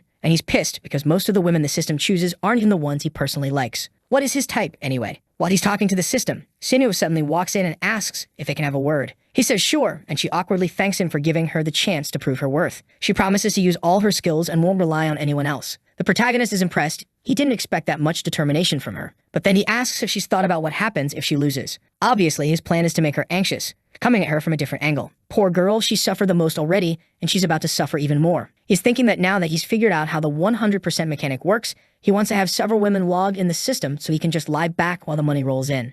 Sinho's a little confused, wondering why this weirdo is laughing so much. Once again, he asks what she'll do if she loses. She says not to worry. There's no way she's losing. The protagonist says fine, he'll watch closely and see how she handles this PK. But she should know that when he steps in, things won't be so easy. She says it won't be necessary. She'll honor the company. He says all right then, if she wins this PK, he'll promote her straight from B rank to S rank. She gets fired up, saying he can count on her. But poor thing, she's about to get destroyed by Liang Chio's system, and at the very last second, the protagonist will clutch it and steal the win. At that moment, over in the other company's control room, Liang Chio's system pings. His simp tycoon has just activated on Mengshi. He has no idea who this woman is, and worse, if he doesn't get her number, he'll lose 5 favorability points with the other girl. He starts to suspect that this girl might be connected to that Xingwang somehow. Maybe one of the women in his inner circle. Right away, he calls Guju and orders him to dig up everything on Mengshi's background. He even offers 15,000 extra for speed, then thanks him for the quick turnaround. Meanwhile, the protagonist is sitting there imagining the future days where he'll just sit back, doing nothing, earning money from all these women. Throughout the day, people keep talking about him, and from time to time, an extra 200 yuan pops up, probably from her working and feeding him income. Suddenly, he gets a call. Someone's inviting him to dinner. It's Mengshi, the bold one. He's about to say he's busy, but hesitates. After all, he finally hit 100%, and now ignoring her completely would almost feel too cruel. So he replies that he won't be going to her house, but they can go out somewhere to change the scenery. He invites her to a restaurant at Shangxin Tower, and she gets excited, saying she'll be there at 7. Meanwhile, Liang Chao is receiving intel that Mengshi rented a car and will be at the tower at 6. Damn, this dude's system is full-on stalker mode, not simp mode. Looks like this guy's system really is just bootlicker tycoon. Poor guy, he's about to suffer going up against our selfish, overpowered system. Now we're at dinner. They toast, and the two of them are laughing and enjoying themselves. Our boy tells her she's been working hard. You can tell she's exhausted. She admits she got a bunch of meetings today and is tired, but she's happy he noticed that she's been different lately, maybe a little less drained. But the only reason he noticed is because of the money notifications coming in. So he tells her to eat, regain her strength, while she just sits there smiling. Meanwhile, the protagonist is wondering if he's going to have to actually become this girl's boyfriend. That would be so much work. The system chimes in, saying good relationships require effort. The protagonist suddenly feels insecure, and he actually loses 100% progress if he slacks off. He urgently needs to conquer a few more girls to boost his stamina and charm. A perfect target would be this Lu Shuai who just got added to the system. Mengshi then says she's going to the bathroom. He says okay, and the door shuts. The system tells him he should expand his social circle to summon new friends. He swirls the wine, thinking that's not a bad idea. The charity event is coming up, and that'll be the perfect chance. Mengshi washes her hands, reapplies lipstick, and as she steps out, she bumps into Liang Cheo's guy, who immediately puts his hand on her waist. He apologizes, asking if she's hurt. She says she's fine, but looks confused. And this guy, all smiles, asks if they've met somewhere before. Nope, not working. She just turns and tells him he's got the wrong person, while thinking, what kind of idiot uses such a lame pickup line? Meanwhile, Liang Chao is literally having a Manhwa moment, thinking this was fate. The rich, beautiful girl humiliates the guy who seems totally average. But wait, this guy makes it into his own Manhwa too, because he signals his buddy, saying this is his chance. Time for technique number 2, it's crisis creation time. The thug calls out to Mengshi asking, hey, pretty thing all alone, add me to your contacts. But she just snaps back with a get lost, you creep. This guy thinks he's smooth, says, wow, you're sharp like a little spicy pepper. She's ready to kill this bastard, but then he grabs her arm, saying things are just getting started. But right then, Liang Chao shows up, saying the hero has arrived. He shoves the guy and asks if he's not going to respect what the lady said. Seriously, everyone in this story is garbage. The thug asks if he's crazy. Doesn't he know who he's dealing with? He's the president of the Tian Cheng group. Liang Chao just says he doesn't care who the guy is. A real man never hurts a woman. But from the look on Mengxi's face, she's not buying it. She finds the whole situation weird.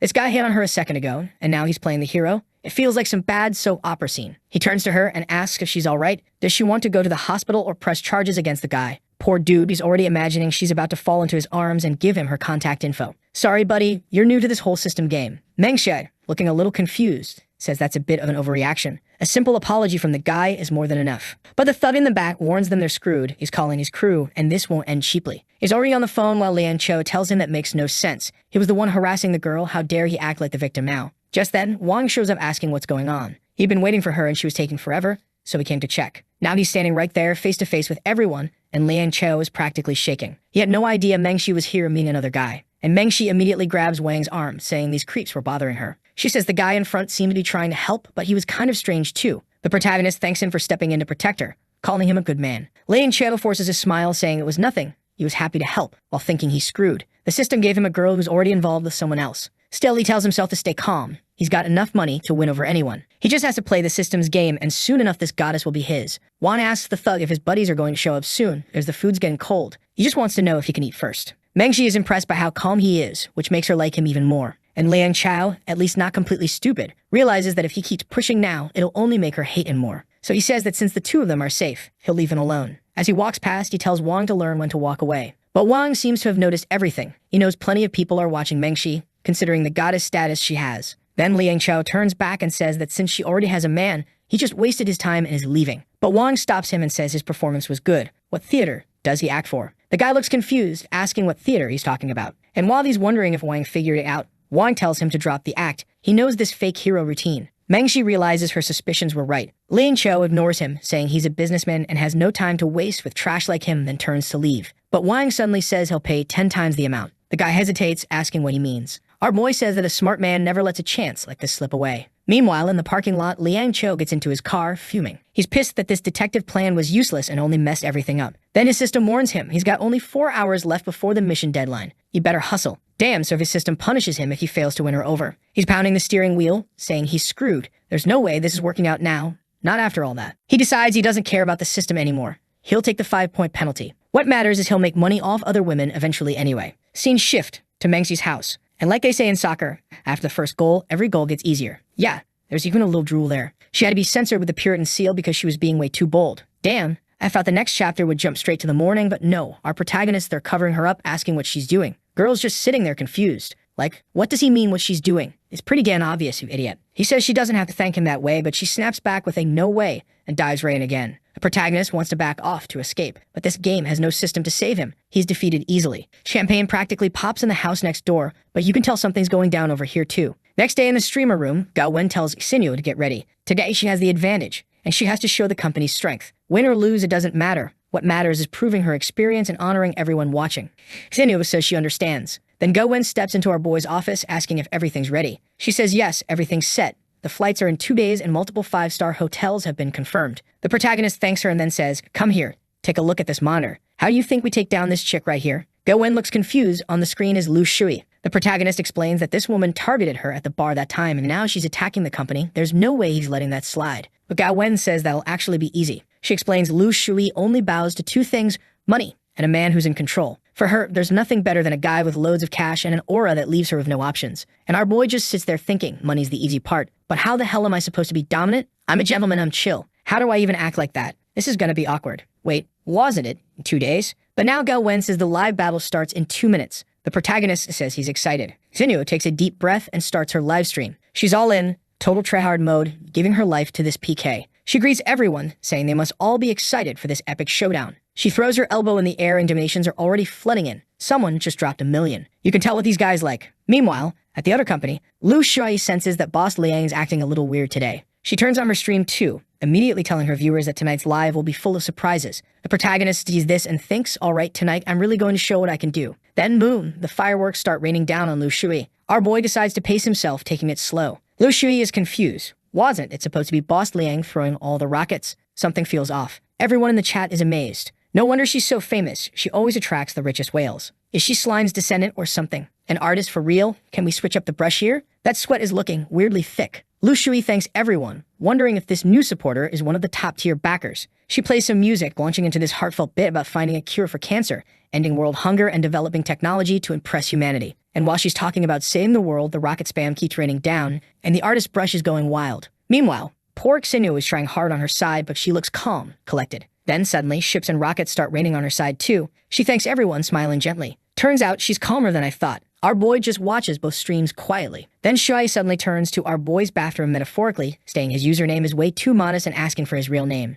The protagonist thinks that if she's being this sweet, then she's about to get an even bigger shower of support. But unfortunately, a moment has come. He pulls out 15 phones, all tuned to Xinhu's stream, preps his fingers, and unleashes rocket barrages 50 at a time. The artist has never worked this hard. The guy's thumbs are practically glowing red. Xinyu asks her viewers what they thought of her dance just as her entire screen gets covered in rockets. Nothing else is even visible anymore. The guys in the chat are even complaining they can't see the girl dancing anymore, and the protagonist is just sitting there wondering why they're mad at him. Even the system chimes in, telling him, stretch those fingers. I'll blow on them to cool them down. While Xinyu is tearing up with emotion, Lu Shui looks confused. She grabs her phone and sees that the broke guy must have either deleted her contact or wiped his profile. Something happened because she can't message him anymore. She tells the stream to hang on. She'll be back in 2 minutes with a new outfit. She storms past the boss's office, furious, wondering why Lang isn't spending today. And he's just sitting there, phone in hand, wondering how anyone can possibly spend that much money on this. Poor guy. His system's getting crushed. Then Lu Shui bursts in, demanding to know why he's not doing anything. He hesitates, and she snaps at him to spend more money and humiliate those guys like he always does.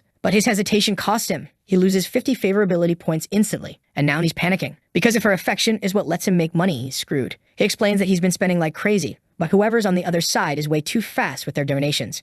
She tells him it's fine if they go slow, as long as they don't lose in the end. But Liang Cheo's sweating. His spending limit is 200 million, and he can only use it on a girl who's his current target. She crosses her arms, saying she'll just sit back and watch his amazing performance. Now he's terrified. This just started and he's already down 50 million. On top of that, she lost 50 favorability. This woman is way too materialistic. The problem is, she's his first target. If he loses her, he loses all his income. He takes a deep breath and focuses. He has to turn this around. Then he unleashes a massive barrage of rockets. Our protagonist sees that the enemy is taking this fight seriously. But he's not some Junwoo still, he's ready for war. He decides he's going to end this in one single strike and drops another massive wave on Xinyu. He's even striking a pose as the system praises him, while Liang Cheo is completely dumbfounded, wondering where all those rockets are coming from. Poor guy even drops his phone, falling to the ground crying. He starts screaming in desperation, and the women outside are asking what's wrong with him. He's acting weird today. And then Lu Shui announces they've lost. All of her top donors are now switching sides to support Dujin. What are they supposed to do now? And right then, Liang Chao loses another 20 favorability points. He realizes he's down to only 100 million left in his simp fund. He's doomed. He decides, you know what? Screw Lu Shui. She's too hard to win over and way too materialistic. I'm finding an easier target. He tells her that losing isn't that big a deal. But she fires back, saying maybe it's no big deal to him. But she was humiliated live in front of everyone. He replies that he spent 100 million on her. If she's still lost with that kind of help, that's on her for failing to attract anyone. That's the last straw for her. She says she gets it and storms out, saying she's done with this place. He just shrugs, saying she can leave if she wants. What, does she think she was some kind of goddess? Scene shift to our protagonist's company. Go-Wen walks in, saying she's got news that Lu Shui just left her old company. The protagonist is impressed. He knew she'd quit eventually, but not this soon. Right away, he tells Gao-Wen they're taking her in and putting her to work here. Go-Wen warns that the girl has a very arrogant personality and isn't easy to deal with. But Wang just says he guarantees she'll be here before the charity auction. They just have to wait for the right moment. Go-Wen is skeptical, but since he's confident, she decides to trust him. Wang can't wait to take advantage of her while she's still broken, and the system praises him, saying he's really rubbing salt in the wound. For being so cruel, he gets rewarded with 1 yuan. Meanwhile, Lu Shui is in the elevator, furious, wondering what the hell just happened. That bastard talks so big about covering everything, and now she's been humiliated like this. She grabs her phone and sees that the guy who donated like crazy just unblocked her and tells her it's fine. Losing doesn't matter. Next time, he guarantees she'll take first place. He asks if she has any idea who he is. She's a bit confused, only remembering that he was the one who sent all those rockets. Then he reveals it. He's Sing Wang, the head of the Dujin group. She's completely stunned, not understanding why the boss of the rival company's competition was sending her gifts. This time, the protagonist goes straight to the point, saying he's already booked a private room at Kyongning restaurant. Something inside tells you